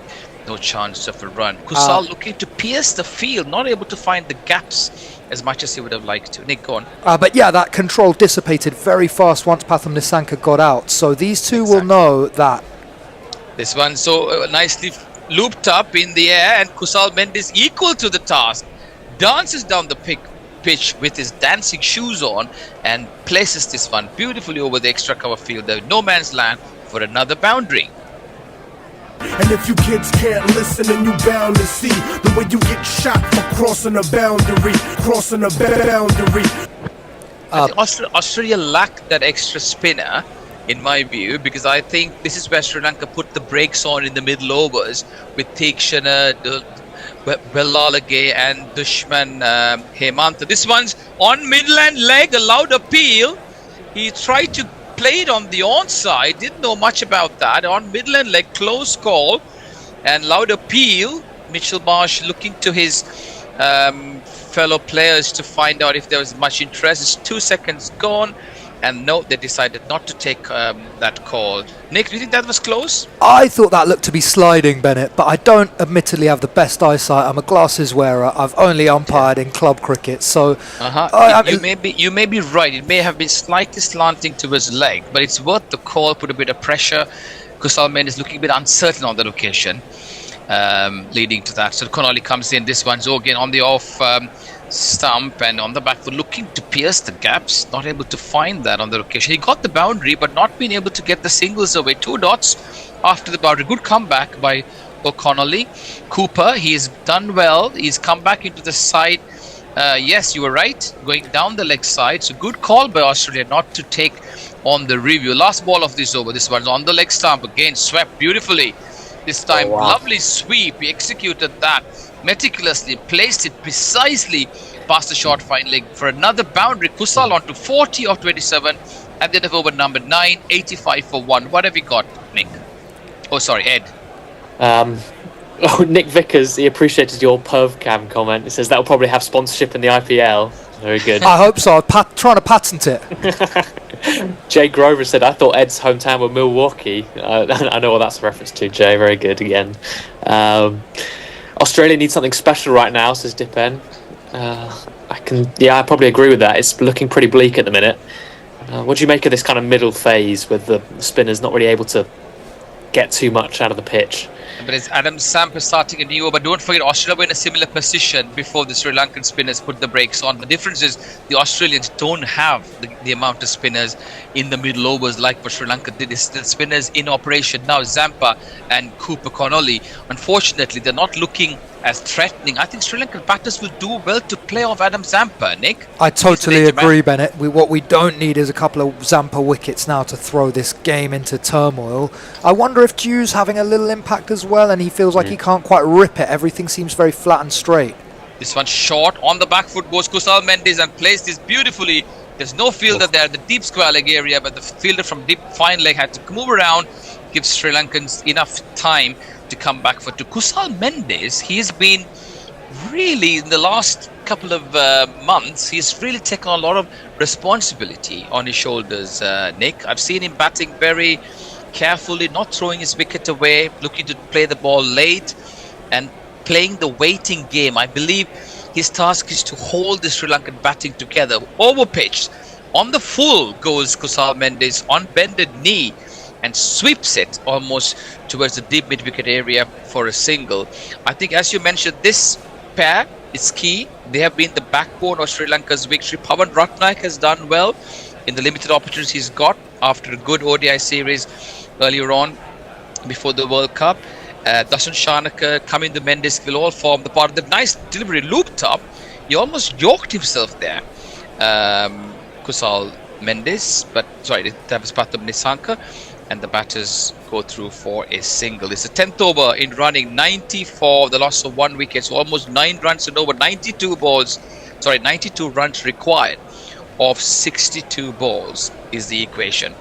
Sri Lanka on course at the moment, cruising along slowly but steadily. The runs accumulating, wickets intact, good delivery on a good length on the front foot. Of course, Kusal Mendes plays it towards the short extra cover area. No chance of a run. A keen tussle between bat and ball. Adam Zampa is the key. Experience and got lots of tricks in his bag. What can he bring out this time? Last ball of his over comes in. Oh, this is a good quicker delivery on the off stump, moving away. On the back foot goes Kusal Mendes, and beautifully timed and executed and brilliantly placed as well, and does well there at the boundary. You can't see who the fielder is and prevents the ball from running to the boundary. However, the batters have enough time to come back for 3. Over number 10 gone. Score moves up to 93 for 1. What have you got in the media end, Ed? Can I just say quickly before I got into that, Nick, because I don't think Will's here, we can put you on 2-person Zoom. Oh, we're at 2 and 1. Let me sort that out while the over change is on. See your face. Writings on the wall, says Rowan Daly. I'm afraid Australia will not make the Super 8. Will be Sri Lanka and Zimbabwe. It's looking possible if this partnership keeps going. Banana Brook, Zampa is usually a partnership breaker. Might be true, but he's struggled to get some rhythm so far. Might be the Jew you were talking about. Lucky Singh, Sri Lanka batting, waiting for Australia to give them length, hit 2s and then 4s and punish them. It seems to be going that way. Exactly. Thank you, Ed. I mean, Sri Lanka good looking on top, but the uncertainty of cricket can always prevail, Nick. We've seen that happening many times. Sri Lanka middle order fragile. Anyone who's watched Sri Lanka knows this isn't over yet. Ellis comes in, the wholehearted Ellis, who puts his body, soul and spirit into every single ball, comes charging in, and this one's tucked away beautifully into the square leg area. Batters have enough time to go for a single. Nisanka 44 off 26, Kusal 47 off 32. In case you're wondering what happened, Sri Lanka won the toss and invited Australia to take first lease for the wicket here in this all-important game in Kandy, in Pallekele, the beautiful international stadium in Kandy. Australia off to a blistering start, but bowled out for 181 in the last ball of the innings. Ellis comes in, a good Yorker delivery away from the leg stump, and Nisanka does well to get that bat on it. I think the ball goes towards the square leg area again, a single. So good over this one, Nick. from Ellis. Nice comeback from Nathan Ellis. Pathum did well to jam his bat down on that, because otherwise I think it was hitting all three. Yes, indeed. It's a good sort of a. Again, Pathum Nissanka, this is the first time he's gone on to score more than 20-25 runs, Nick. He's always got a good 15, 20, 25 runs, but not got on for the big one. But when he goes big, mind you, viewers and listeners, he goes big. He goes huge, and he's been a little bit short of runs the last sort of 6-7 games. Didn't get a big score through that England series. I think Sri Lanka fans will be delighted if he can keep batting tonight, because it bodes very well for the rest of the tournament. Exactly. But Nick, he looked good. Every time he was in there, he looked good. And he was just out, just unfortunately, just playing some loose shots. So the shots didn't go the way he wanted to, went in the air, some good catches and so on. But here we're seeing a slight disruption to play, in case you're wondering what happened. That Yorker length delivery that caught Pathum Nissanka on his toe is getting some help from the medical staff, some sprays in.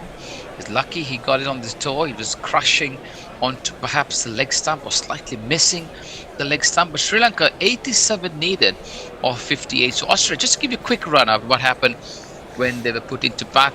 Mitchell Marsh and Travis Head were off to a blistering start. Explosive start it was. 54 or 27 Mitchell Marsh and 56 or 29 was Travis Head. But in the middle over, Sri Lanka came back. Cameron Green was out cheaply for 3. Tim David was out for 6. Josh English looked good for 27 but couldn't keep the scoreboard moving. He was trying to play around everyone else. Glenn Maxwell had a good 22 but couldn't get going again. And a good comeback by Sri Lanka. The 19th over just went for 2. Nick, the 19th over by Thinkshire just went for 2 runs. They closed it out very nicely, didn't they, Bennett? Absolutely. We were talking at the halfway stage of 200, 220, and so to have pulled it back to 180 was a fantastic effort by Sri Lanka spinners. It was a disciplined effort. I mean, take into account that they lost their premier bowler, Pathirana, who was out in his very first over, and Dasun Shanaka didn't really complete much as well, other than the second over for 1.2 overs he bowled. But Dushan Hemantha, the leg spinning all-rounder who came in for one in the Hasaranga, made his presence felt after an expensive first over, got the wickets, 3 for 37. Dunit Velalagi, the left armer, the all-round package for Sri Lanka. He's an excellent fielder as well, got 1 for 33. They put on the brakes, ably supported by Kamindu Mendes, who helped Dasun Shanaka to complete the quota left over by Matish Pathirana. It's always handy to have those batters who can bowl over or 2, Nick. It really is. And they've seemed kind of reluctant to use Kamindu's bowling in white ball cricket, so it's nice to see him bowling a couple of overs tonight. I do think with that ambidextrous business, he can be a little useful string to Sri Lanka's bow as a match-up bowler. I totally agree. He seems like a force to reckon with and something up their sleeve, but then he is not being entrusted to come on to bowl as much. But again, that should give him an added advantage to be playing in the side as somebody who can roll their arm over as well, Nick. I've got to say though, Bennett, I am still a bit scarred by that test series a couple of years ago in England, where every time he came on to bowl, he got slammed. Hold that thought. Nathan Ellis bowls again wholeheartedly on a good length. On the front foot goes Kusal Mendes, pushes into the covers, and the batters go through for a single. Still 86 off 57. No panic here. These two are quite experienced, and we're just watching how Nathan Ellis bowls from the back of the hand. Quite difficult to pick. He's been quite a clog in the bowling lineup in this form of the game, Nick, for Australia. Yeah, he's got very useful variation. Such a good defensive bowler, really hard to get away. I think we saw him, he was at his best the other night, and I think we're going to hear a lot more about him over the next couple of years. Absolutely. Ellis comes in, bowls. Oh, this is short. On the back foot goes Nissanka. He placed his shot really well, and it's placed straight into deep mid-wicket area, and the batters have only chance for a single. But there's a presence, the omnipresence of Pat Cummins, Nathan, Hazelwood and Mitchell Stark have actually kept some of the other bowlers, the fringe bowlers, away. In the test series, we've seen Scott Boland hardly getting a nod in, whereas if he was playing for any other country, he would have just walked in, isn't it? Pat Cummins ruled out for this tournament. So was Hazelwood. Was Mitchell Stark injured as well? I believe he's retired from T20 internationals now. Well said. Yeah, I think so. There's nothing much said about him, but he plays in the IPL. This one's overpitched, slashed into the deep cover point area, and the batters go through for a single. Wonder how it plays in the IPL then, Nick? Yeah, I mean, he was great for Delhi Capitals last year, wasn't he, Bennett? And it's an increasing trend. I mean, if you look around the world, Pooran's not here, Heinrich Klaasen's not here, Stark's not here. More and more huge name players deciding to kind of ease their schedule by backing out of T20I cricket. Exactly. I mean, interesting you said about Pooran, because he's given up all of the thing on international duties as Ellis comes in, overpitched outside the off stump. A bit of room for Nissanka. He slashes on that one, unable to get it into the gap, straight to the field, extra cover. End of over number 11, Sri Lanka 98 for 1, need 85 runs at 54 balls. What have we got, Ed? Dipen has said Australia need magic right now because this partnership is bossing the chase. They said they need both wickets. The old adage of add 2 wickets to the scorecard and see how you're feeling after that. It says, I can't understand why Australia are offering pace here. They haven't learned the lesson from the first innings. Even Zampa's been guilty of bowling too flat. I agree with that.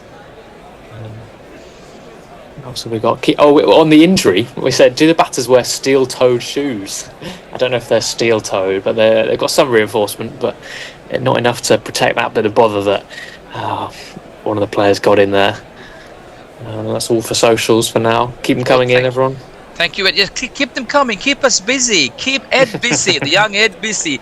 Oh, this was overpitched outside the off stump. This one, he takes it with the spin, smothers the spin from Maxwell. And that's the 50 for Kusal Mendes. Yet another 50 from Kusal Mendes. He's been the backbone of Sri Lanka's batting, the mainstay whose batting has held Sri Lanka together on many occasions. Well played, 50 of 35 balls. Is Maxwell, who's got on with the ball, his first ball on the location, and here he comes in. He's a crafty operator. It's a good turn from outside the off stump on the back foot court. Nissanka watchfully tucks this one towards the square leg area, and the batters go through for a single. So great comeback, Nick, from Sri Lanka after being the first 10 overs being smashed all over the park. Really impressive comeback. They've put together 20 overs of really solid cricket, Bennett. They just need 10 more. Indeed, to take them over the line. This is what they've been lacking. They've been lacking the killer instinct. Can they turn it around for their spectators today, Nick? Well, I've got to say, very impressed by the restraint that Kusal and Pathum have showed post-power play. I think it's wise. We saw Australia have a similar little pullback, but time will tell. They can't afford to lose a wicket now. The wickets are the key, isn't it? That's the only way Australia's going to get back into the game. Outside the off stump, Flighter, he plays it across the line, taking it from outside the off stump and almost playing a sweep drive towards the deep square leg area, and the batters go through for a single. You can't find how to describe that shot in textbook, isn't it? That's like a shot from invented. However, I do love it when you see something new. I remember I saw one from Wanindu Hasaranga at this ground. This one short on the front foot. On the back foot goes Kusal Mendes, plays it towards the mid-wicket area. Nissanka, apologies. And the batters go through for what? 104 for 1. That's another 50 for Kusal. And I'm going to jingle them. Give them a 2-for-1 jingle. Go for it. If I can. You know you lift me with your 50. So that is for Kusal and Pathum. Thank you. So 2 50s. Pathum Nissanka 50 of 31 and Kusal Mendes 51 of 36, complementing each other. This one's quicker one, and Kusal Mendes looking to play it on the back foot. Didn't know much about that. End of over number 12. 104 for 1, 78 needed of 48 balls. Ed, what are our listeners saying? Board Pascal says Aussie get knocked out will be funny. I kind of agree, but I also think they haven't come in with the strongest side here, and they haven't been overly ambitious about anything. I would say it's not the hugest shock in the world that they would slip up in one of these games. Lucky 6, the Aussies just want to go home. They're tired and they want to go to bed. I think someone's lost faith there. Carl Jacob, just keeping Ed busy. Lovely commentary, thank you. That's very kind. Dipen says, well, they did exit the first round in 2009, and back then they ran into Sri Lanka too. Can Maxwell turn this tide? It was a good over from him, just the 6 from it. Indeed, thank you so much for those comments. Keep them coming in, and guess what? I really wouldn't mind Australia bowing out of this. They have always been there, haven't they? They're always in it, in one way or the other. Short. Stonis, this time around, taking the ball outside the off stump. Kusal Mendes didn't get know much about that, place it towards extra cover. Sorry. And it was fielded by Steve Smith at cover, Bennett. I was going to say everyone in the world, apart from the environment, enjoys the idea of him doing a round trip to Sri Lanka for nothing. But he has got onto the park and he's fielded a ball at cover. So he's playing his part. He is indeed. He is indeed. I'm sure the Australians can just feel how the other cricket supporters feel around the world when they don't make it, because they're always in it somewhere on the line. Ashes, they have Sands, 5-6 players, they come in and beat England just like that. This one's over pitched and Kusal Mendes plays it high and over to a mid-wicket area. He got the elevation, didn't get the legs or the distance. Unfortunately, Cooper Connolly picks it right on the boundary line, just as we were speaking about it. Kusal Mendes has a rush of blood, and just after his 50, he's out, caught by Cooper Connolly at the deep mid-wicket area off the bowling of Stonis with a score 105. Sri Lanka lose their second wicket, Nick. You silly little boy, what on earth were you playing at? Oh! Well, that says exactly how I feel. We haven't seen a boundary for a few overs. Pressure's just been starting to build a little bit. And that's a huge wicket, because I think Kusal Mendes, Sri Lanka's best player of spin. So a little bit of worry here for the hosts. Well, indeed, absolutely. There was no need for that because they were going steadily. But again, as you said, pressure was building. So almost just over sort of a 10 runs and over. Sorry, is it? How many need to get around? I think we're around there, 77 or 46, so just about 10s indeed. Yeah, that's about 10 runs and over. So they're still within the rate that they're on now at the moment. Their wickets intact. So Pawan Ratnayake is the new player in. He's the new find of the Sri Lankan batting lineup. He did very well in the ODI series, paving the way for a triumphant entrance into the T20 lineup. He shoved Dhananjay De Silva and Charith Asalanka, the former T20 captain and the white ball ODI captain, on the bench. Did very well in the last two games. He's got a point to prove. Can he take Sri Lanka into the Super 8s? 77 off 40s. What are your views, guys? All out there. Come on, get them in to Ed. Tell us what you think and how would Sri Lanka get over the line and what can Australia do? Over pitch, nicely played, beautifully, one-handed. That will help. Beautiful shot. He played it with pure elegance, without much effort, but meticulously timed, executed, and the first ball that he faced goes into a boundary. He's off the mark in grand fashion. Pawan Ratnayake. And if you kids can't listen, then you bound to see the way you get shot for crossing a boundary, crossing a boundary. 6 bowlers used so far by Australia, none of them looking as penetrative as they could have been. Adam Zampa, the trump card, unfortunately not really having a good day. This one's outside the off-stump, and again, Pawan Ratnayake, inventive. It just shows what T20 cricket is not all about muscle and power, but delicacy and precision. This is exactly what outside the off-stump edges it intentionally, with intent, just past the wicket-keeper. And that's 2 boundaries in a row for Sri Lanka, needing 69 runs off 44. That went like a tracer bullet. And since Pavan came into this side, Bennett, I've been so impressed with his intent. I don't think he's necessarily the finished article just yet, but he really is going to go for his shots. Stonis comes in again, he leaves, gives himself room, looking for that opportunity, but this time straight into the cover point area, no chance of run. Yes, Nick, he is indeed. But he will only get better with time, isn't it? He certainly will. And I mean, he's played some really impressive knocks for Sri Lanka A in the red ball format. He looks like he could be a good prospect. Indeed. And they picked him on promise more than sort of track record of the T20s. He's had a very mediocre T20 record in the Sri Lankan setup. But the promise certainly paying off. And what can he do? Can he take Sri Lanka over the line? Viewers, listeners, tell us what you think. Keep Ed busy. With a lot of energy, a lot of time in his hands to keep us all entertained. Tell us, let's interact. Outside the off stump, slashed. Stonis being frustrated here. Ratnayake not moved as he tries to slash it. Didn't get bat on ball. End of over number. Over number 13, I believe. And it's due for a change as well. Thank you, everybody. It was nice to be on air. with all of you. And who have we got now for the next switchover? Is it I believe Nick? I'm staying. Ed, you're staying. With I am Messi staying, and Messers should be arriving back soon. I don't know if I've got to do anything to let him in. In the meantime, Nick Vickers said, like the Germans in the football, the Aussies have got a bit of jamminess in them. It's not over yet. I can agree with that. Yes, Richard Peel, these two were looking nervous approaching their 50s, and that wicket was as a result of that.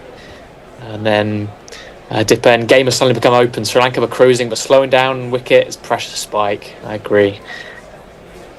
Thank you, everyone. See you later. Enjoy Thanks, that. Bennett. See you later, Bennett. Fingers crossed. Fingers crossed indeed. Welcome back, Messers, and welcome back, Adam Zampa. He starts full and straight. Pathum opens the face, but he can't beat the man on the 45, so it's just one. How are we feeling about your bet, Messers? Nerves growing? Well, the $20 bet, I cash out at $32 or wait till Sri Lanka win and get the full $54. I think I'm going to leave it there. Wait half an hour and take the full 54. I wouldn't say I'm as confident as I was 20 minutes ago, but I'm not at tearing what's left of my hair out yet. Because Zampa's got the Chanderpools on as well. Pavan advances down the track, but he slaps it straight to Xavier Bartlett at cover, so there's no run there. How are you seeing this, Ed? 68 or 40? I will say, as well as the Sri Lankans are playing a bit, they are missing out on some bad balls. Cooper Connolly had a couple of rank ones that they just couldn't put away, and it invites a lot of pressure onto them. That was a poor one from Zampa. Yep, there have been a few full tosses which have been unpunished as Pathum, indeed. Third time lucky, just about, fucking hell. Works it into the leg side for one. Yeah, if they can squeeze the scoring rate, it does make it much... they make them much more vulnerable, doesn't it? Indeed, I mean, once you get up to 11s or 12s, then if Nathan Ellis can come and bring a quiet over at the back end, it can be quite tricky. This time Nissanka advances. He just tickles it into the leg side, but there's an acre of space, so they get back for a comfortable 2. That will help their cause. If they can tick 2s without taking any risks, it'll be really, really helpful. And I think this man, Pathum Nissanka, holds the key, doesn't he? If he's there at the end, you'd have to think that Sri Lanka should win this game. Definitely, yeah. And they need 10 runs and over. They haven't scored more than 10 runs in any of the last 5 overs. So so Zampa beats the inside of the bat with a googly. Pathum was looking for the cut, but he got it all wrong. So no, as you say, Messers, if they are going to get 65 off the last 6, there's going to have to be a change of approach. We're going to have to see a few big shots. So Zampa comes in for the last ball of his third. It's flighted. Nissanka's down the track. Beautifully slapped over his head. One bounce into the sight screen. That is 4 runs. And if you kids can't listen, then you bound to see the way you get shot for crossing a boundary, And after 14, Sri Lanka are 121 for 2. Stephen Kelk asks a very good question. He says, does anyone want to see an animated cricket ball? Then click on like. Yes, the like button turns into a roly-poly cricket ball. It's very cute. Oh, that's Everyone's very got to try that.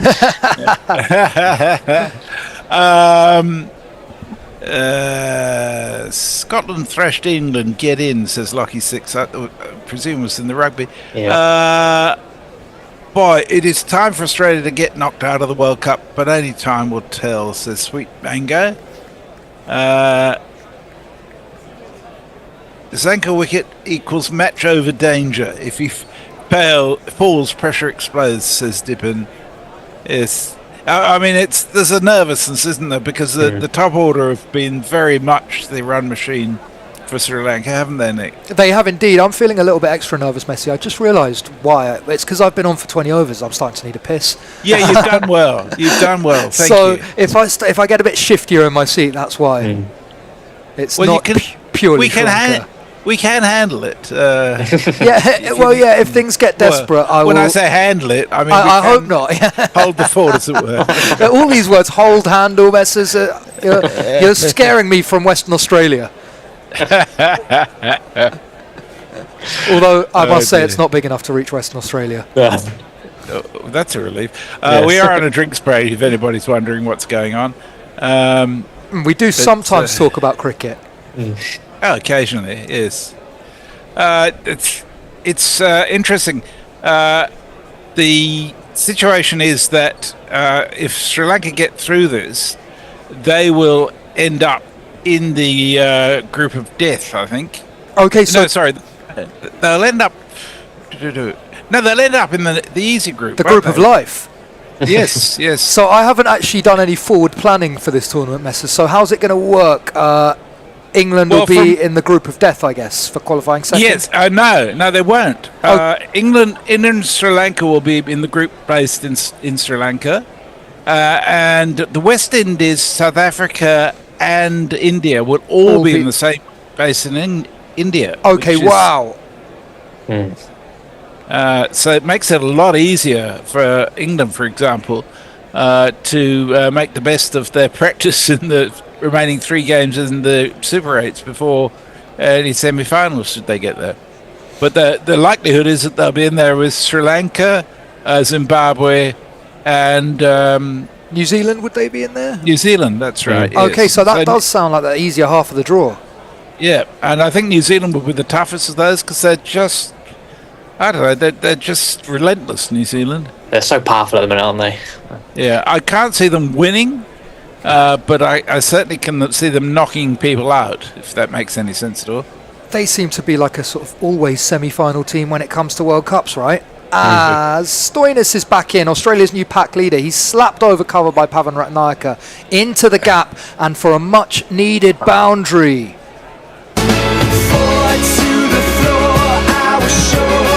So with every 4, this run rate comes sliding down a little bit. We're now 57 off 35. What are we thinking, Ed? It's interesting. Stoinis has been the pick of the bowlers so far, and then Ratnaik has come to the crease and hit him for 3 4s already.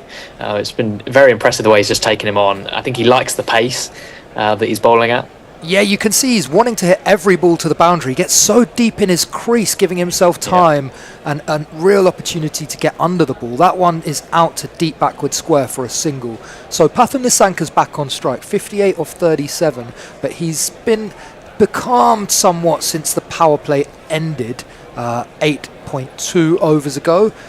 56 off 34 is the equation. That's a run rate of 9.88. Yeah, you see there that he just gets so deep in his crease and gets right under the ball, even though he didn't totally time it. The bat twisted in his hand a little bit. Had plenty of elevation to beat cover. Have to be careful getting back in your crease. Wait. As this is really delicately played by Pathum. Open the face, beat the man at the 45. It's the second 4 of the over.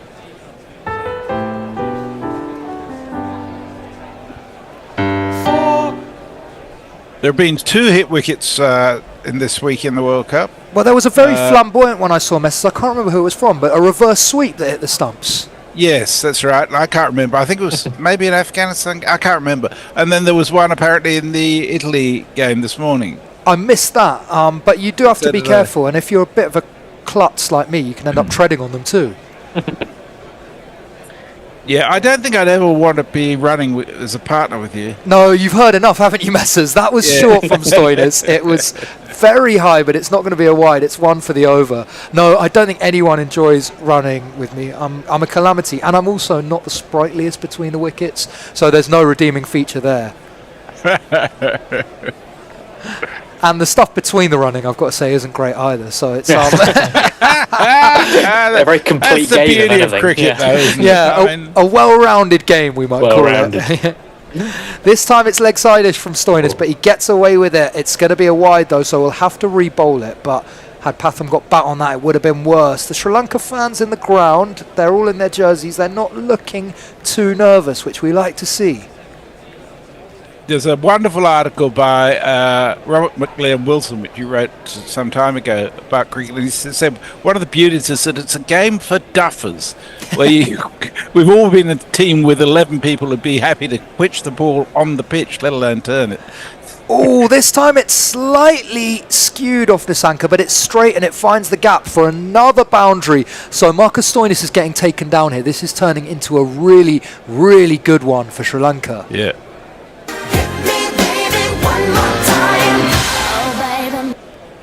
So it was back of a length. He played a kind of, well, straight drive really, Ed.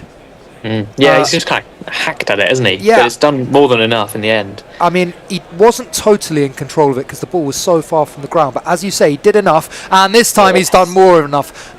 That has pinged off the bat, well into the crowd. 6 runs to the end the over. It's a huge one for Sri Lanka. I can't even count how many runs they've scored. Wow. But 3 4s and a 6, so it must be at least 18. And suddenly things are looking a bit rosier. This is all over, I reckon. I reckon so. Messi's 41 from 30. Good sides don't lose from there. Yeah, my cash out's gone up to $46. There you go. Love it. Eric J says, I'm watching Nick's body language to gauge how the game is going. Yeah, you don't need to hear anything. You can tell from the what's the word I'm looking for? Gesticulating. Yeah. Dippin says, interesting position the game is in. Both teams will be thinking one good over will bring this game into our absolute control. Well, I think you wrote that before that over, possibly. I think that happened. Yep, there were 20 from it, and now we've got Glenn Maxwell bowling round the wicket. Pavan Ratnayaka flays it into the offside for an easily run single. That was huge from Pathirana. Just stood and delivered. Yeah. Pulled it with power well in front of square, and it went an absolute mile. Well, that's some shot, isn't it? Win the moment as well. That's brilliant. Given the pressure, Maxwell continues round the wicket. Nisanka tries to hit that hard, but there's no timing. It'll go out to the man at cow for 1. I think the cricket world is still sort of waking up to Pathum Nisanka, but I reckon he's going to grow into one of the best 3-format players going anywhere over the next couple of years. How old is he? He's about, I think he's 25, Matt Messers, maybe 26. Right. That's hit straight back at the bowler by Pavan Ratnayaka. Glenn Maxwell fumbles, but they won't get a run. So we're at 39 off 27. 15.3. Australia have got 4.5 to bowl. Sri Lanka need to score at 8.67. Interesting angle this from Glenn Maxwell. He's been picked up there, swept, flat, slog swept by Pavan Ratnayaka. Another boundary, and this looks like it might be ending in a hurry. Indeed. There's not one boy for me, I must have 2 or 3, I need 4. So the party started in the crowd. I heard that there was no beer being sold at this as it's an ICC event. I don't know what's going on with that, but I reckon there have been a few bottles of Arak snuck in. Maxwell finally goes over the wicket. He has more success. Ratnayaka tries a huge heave. He gets fresh air. Inglis has removed the bails and Australia look keen, but... Surely not. I didn't see him move his foot there, so we're going to go upstairs. Pavan looks fairly casual about it, but there's some tentative celebrations from the Australians. What do we reckon? My instinct is no, but I feel like they wouldn't celebrate like that for no reason. Yeah, it seems that they're confident enough to have seen something, so maybe there was just a momentary foot lift from Pavan Ratnayaka, or he is close to the line, and the line belongs to the umpire. I'm not sure if there is anything behind that. Oh, well. That's out, I think. Brutal. Yeah, millimetres, but... Millimetres. I mean, my eyes aren't really good enough to make that call, No, but it neither. does look like, you're right, Messers, Oh. more out than in. I don't know. Yeah, shit. That's really, really hard. No, I've actually got that not out. Yeah, well, it's a tough job being the third umpire sometimes, and we can't hear what he's saying, but he's certainly having a bit of a think about this as well. He might, because I think he's got about 2 millimetres. I don't believe he gave behind it the out on line. field, so maybe it needs an extra bit to overturn it. the way that No, that doesn't. They never not do out. that. There we Oh, go. I think yeah, the way there we that the toe was down, but the rest of the foot was up. I can't really make that position with my hand, sort of like that. So you think there's always a little bit sort of scraping the ground. Well, Pavan Ratnayaka breathes a sigh of relief because that could have made things a tad nervier. As it is, it's a dot ball, so the equation moves to 35 off 25. Maxwell is over the wicket again. Pavan is down again. This time English misses what would have been an easy stumping.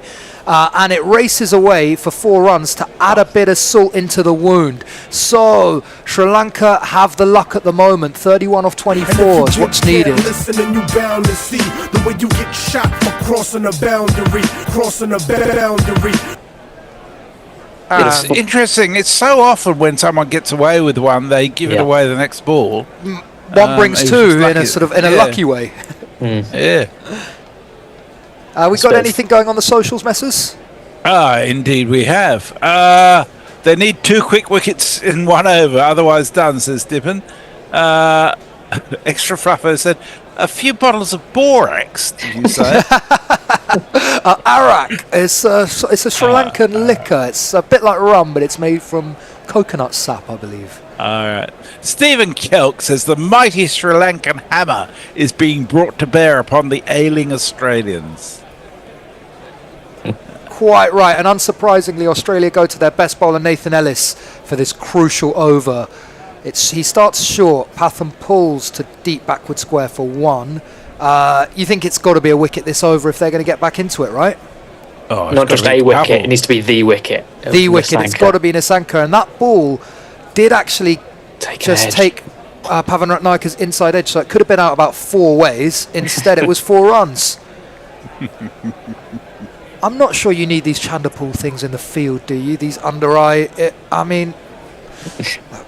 beats me, but... 30 of 23 needed, so that's gone down to 783. Ellis is round the wicket. Ratnayaka has a wild swipe. It's along the ground to cow corner. They think about a second, but they won't take it. So, 29 of 22. Australia are looking increasingly fraught with worry. The Sri Lankan crowd are enjoying themselves. I reckon the party might get started tonight. And the atmosphere's been electric all game. It's been fantastic. Lockie's going to fix that. It says, didn't want to have to do this, but send in Penguin Team Alpha.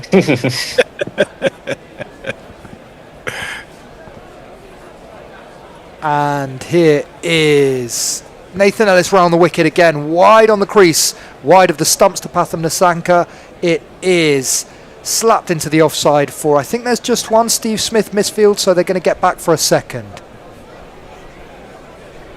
Will that make his World Cup contribution equivalent to -1 run? Yeah, let's have him his World Cup average at -1. His first T20. Yeah. We would have won the World Cup if it hadn't been for Steve Smith. Hadn't been for fucking Steve Smith. Too busy.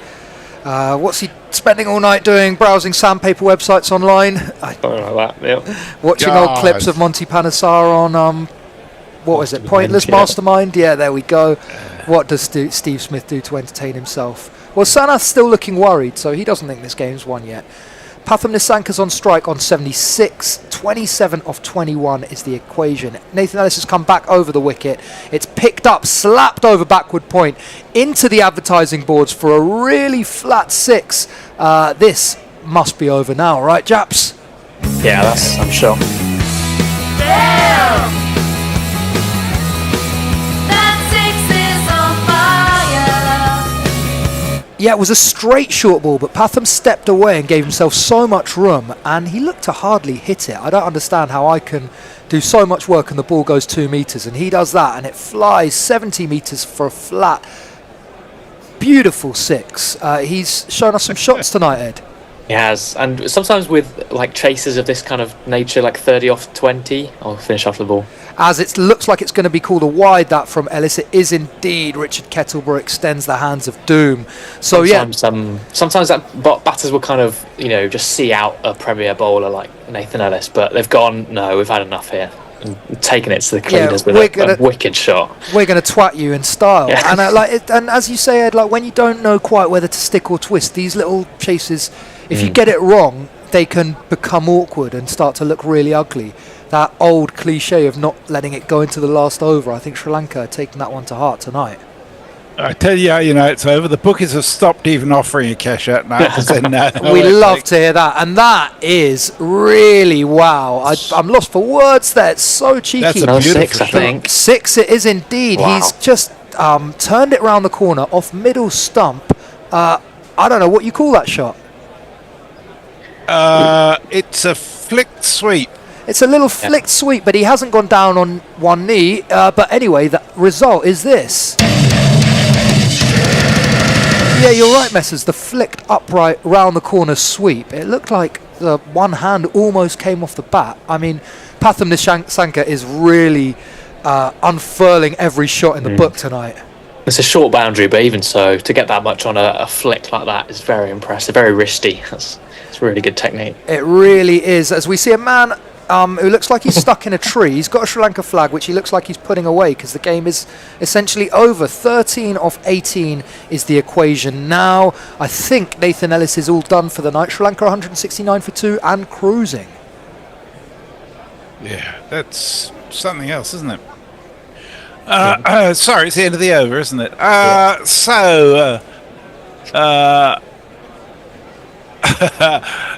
Ankit Kumar says, I think England can take this as an appropriate response to the Ashes. If Australia losing is not what the Ashes is about, if England aren't playing, I'm sorry to break that to you, but, you know. It'll do, I think. It'll do. Makes the Ashes women win non-existent, says Grace State. Non-extant. Says, IPL is calling for the Australian players. It is indeed, as Pathum Nissanka now gives Adam Zampa a little taste. He gets slammed for a 4. So there's no let up. He's 93 of 48. Sri Lanka now need 9 of 17. There's so many boundaries coming. I'm struggling to keep up with the jingles, but here we go. And if you kids can't listen, then you bound to see the way you get shot for crossing a boundary, crossing a boundary. So it was just short of the boundary rope, about 20 centimetres short of being another 6. He'll want that 100, Pathum Nissanka. I think it would be just his second in T20s. This time he plays it straight at the man at point, so there's no run. The highest score in the World Cup so far is Lorcan Tucker's 94 not out against Oman. Okay, so he needs 2 to go past those. I reckon England fans will be saying they've just beat Sri Lanka 3-0. And Sri Lanka have beaten Australia, so that's basically an Ashes win. It's close to beating Australia as England are going to get anytime soon. This time it's straight from Zampa. It's pulled quite agriculturally by Nissanka, but he's going to get 4 nonetheless. So there he is, on to 97, the top score of the World Cup, and Sri Lanka are inches away from a place in the Super 8. 5 runs needed. 3 for the century. I don't want to say too much more than that. So it's not going to go into the last over. It might not make it into the penultimate over if Pathum Nissanka has anything to do with it. This is an absolute whipping. I mean, they have really is, coasted what we thought might be quite a tricky chase messes. And I think Australia's bowling's been pretty abject. So Zampa again, a bit more flight this time, and it's uppish from Nissanka. Not the most convincing shot, but the man is back, so they'll get 1 and they'll come back for 2. Really good bit of running from Pavan Ratnayaka. Pathum Nissanka moves to 99 not out from 51. The game is all but over. Can he seal it with a 3-figure score? He'd back into it at this point. You've got 2 balls, odds on, right? 2 balls left in the over. What's the cash out on that? Well, I'm hoping not to jinx it by getting the milestones folder on our jingles ready. I shouldn't say that out loud because watch him get out now. But he's taken 10 from Zampa's first 4 balls. He just needs 1 more and he gets it. Powerfully pulled into the leg side. That will complete Pathum Nissanka's 100. It has been a fantastic innings from the diminutive opener. He does his trademark celebration, the Messiah. He is Sri Lanka cricket's Messiah right now. There's a little shush to, I don't know who that's to, Steve Smith, let's go for 100 not out of 52 from Pathum Nissanka. Lasith Malinga is clapping. There are smiles all around. Sri Lanka are through to the Super 8s, it seems. It's a brilliant knock, isn't it? And you're on home soil to do that against a team like Australia, who aren't at their best by any means, but regardless, I mean, that is very, very impressive. I think that's a brilliant World Cup knock. Yeah, with the pressure really on. Such a range of shots in there as well. That's excellent. I love to see it. Messers has won his bet, so I think he loves to see it. I think we're all enjoying this. I don't really mind. It was a good misery hedge, Yeah, nice misery hedge. So Sri Lanka need 2 more, and they are wiped off the scoreboard. Pathvan Ratnayaka plays a powerful square slog sweep. Sanath Jayasuriya has a smile on his face. The batters are high-fiving. Australia out of the tournament. Sri Lanka through to the Super 8s. The shirts are being worn proudly. The lion flags are flying. Wow. That's brilliant. That's really well done. Yeah, I feel really pleased a little bit proud by that performance. Sri Lanka have been known to bottle it under pressure, and tonight they were well up to the task. It could have turned into a tricky chase if they'd lost wickets early, but they got off to a flying start, pulled back when they needed to, and then really confidently accelerated over the line. Yeah, it was brilliant. Very controlled, lovely tempo throughout. I thought they'd, when you see a rate like 9 at the start of the innings, you can kind of play around that. You can go a bit above, a bit below, but they're always right there and thereabouts, and it's made this chase look very comfortable in the end. 2 overs left. Oh, it's just brilliant. Unbelievable batting. Indeed. It was. And Nissanka will take the plaudits, but easy to forget that halfway through Australia's innings they looked locked on to win this game, and Sri Lanka's spinners did really well to pull Australia's middle order right back. Anyone still there with us, Messrs? Absolutely. Pirate Badger says he's not the Messiah, he's a very naughty boy. Tim Wilton Davis says, can we play you every week?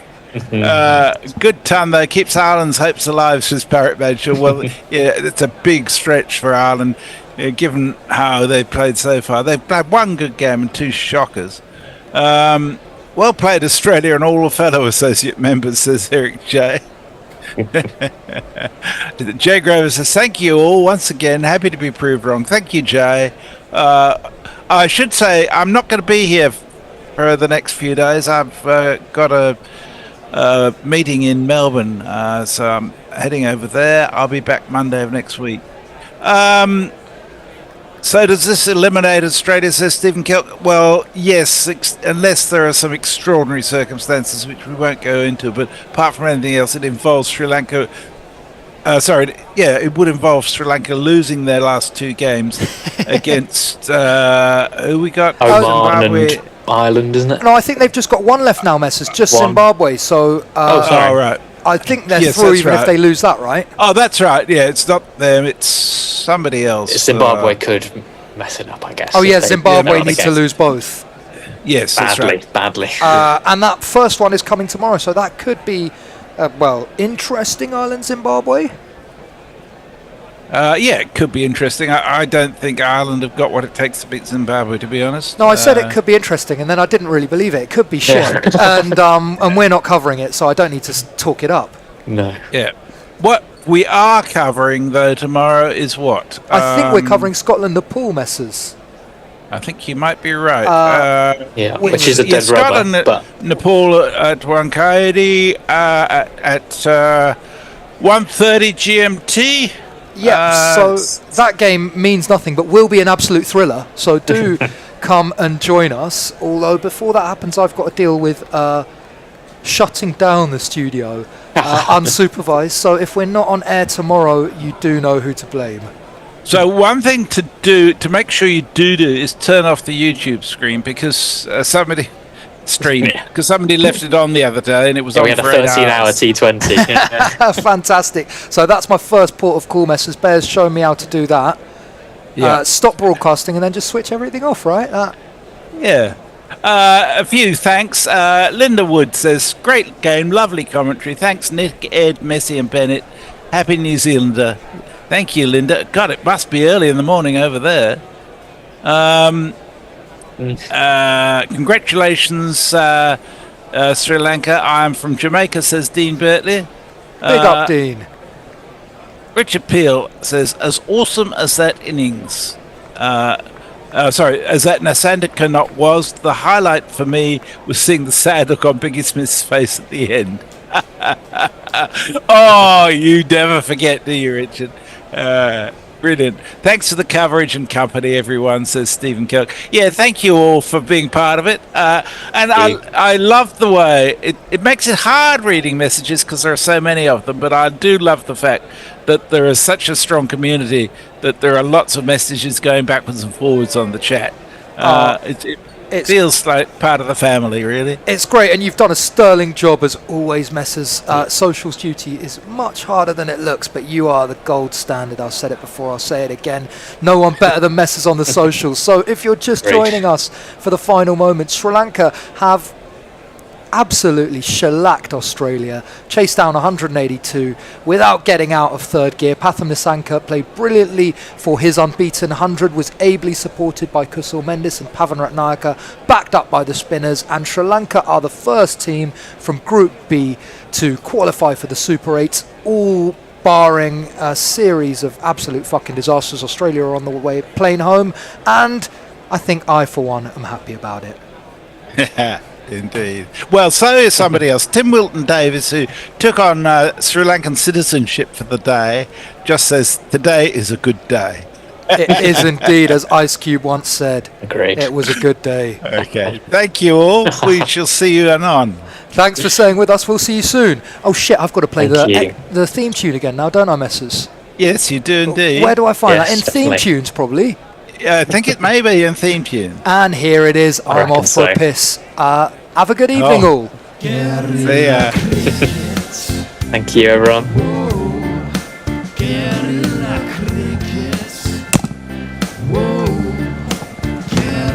Take guard, man the barricades, patrol the cover boundary. At last the time is come, this is a cricketing emergency. Hear this call to arms for every cricket revolutionary. Take up your bats and stumps for the test match insurgency. At first they tried to silence us, but we would not be silenced. They threatened us with lies, so we threatened them with violence. Che Guevara, Sangakkara, Joseph Stalin, Douglas Jardine, Robespierre, Darrell Hare, Vladimir Lenin, O'Brien Kevin, guerrilla cricket.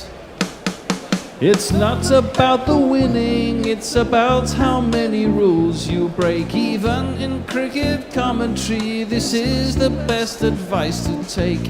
Pick guerrilla cricket, it's the finest choice you'll ever make. There's so much more to cricket than red counters and a slice of cake. At first they tried to sanitize us and clean up our act, but people like it filthy, and we know that for a fact. Fidel Castro, Lenny Pascoe, Carlos the Jackal, Umar Akmal, Mahatma Gandhi, Grant and Andy, Brendan Behan, Austin Ian, guerrilla cricket. Stick with us, cause you know we're not the kind of thing that you see on the TV and the radio. So vive la revolution. First they tried to buy us, but we would not be bought. Okay, we were, but then we ran away, and we will not be caught. We would not give up the ghost when they left us all for dead.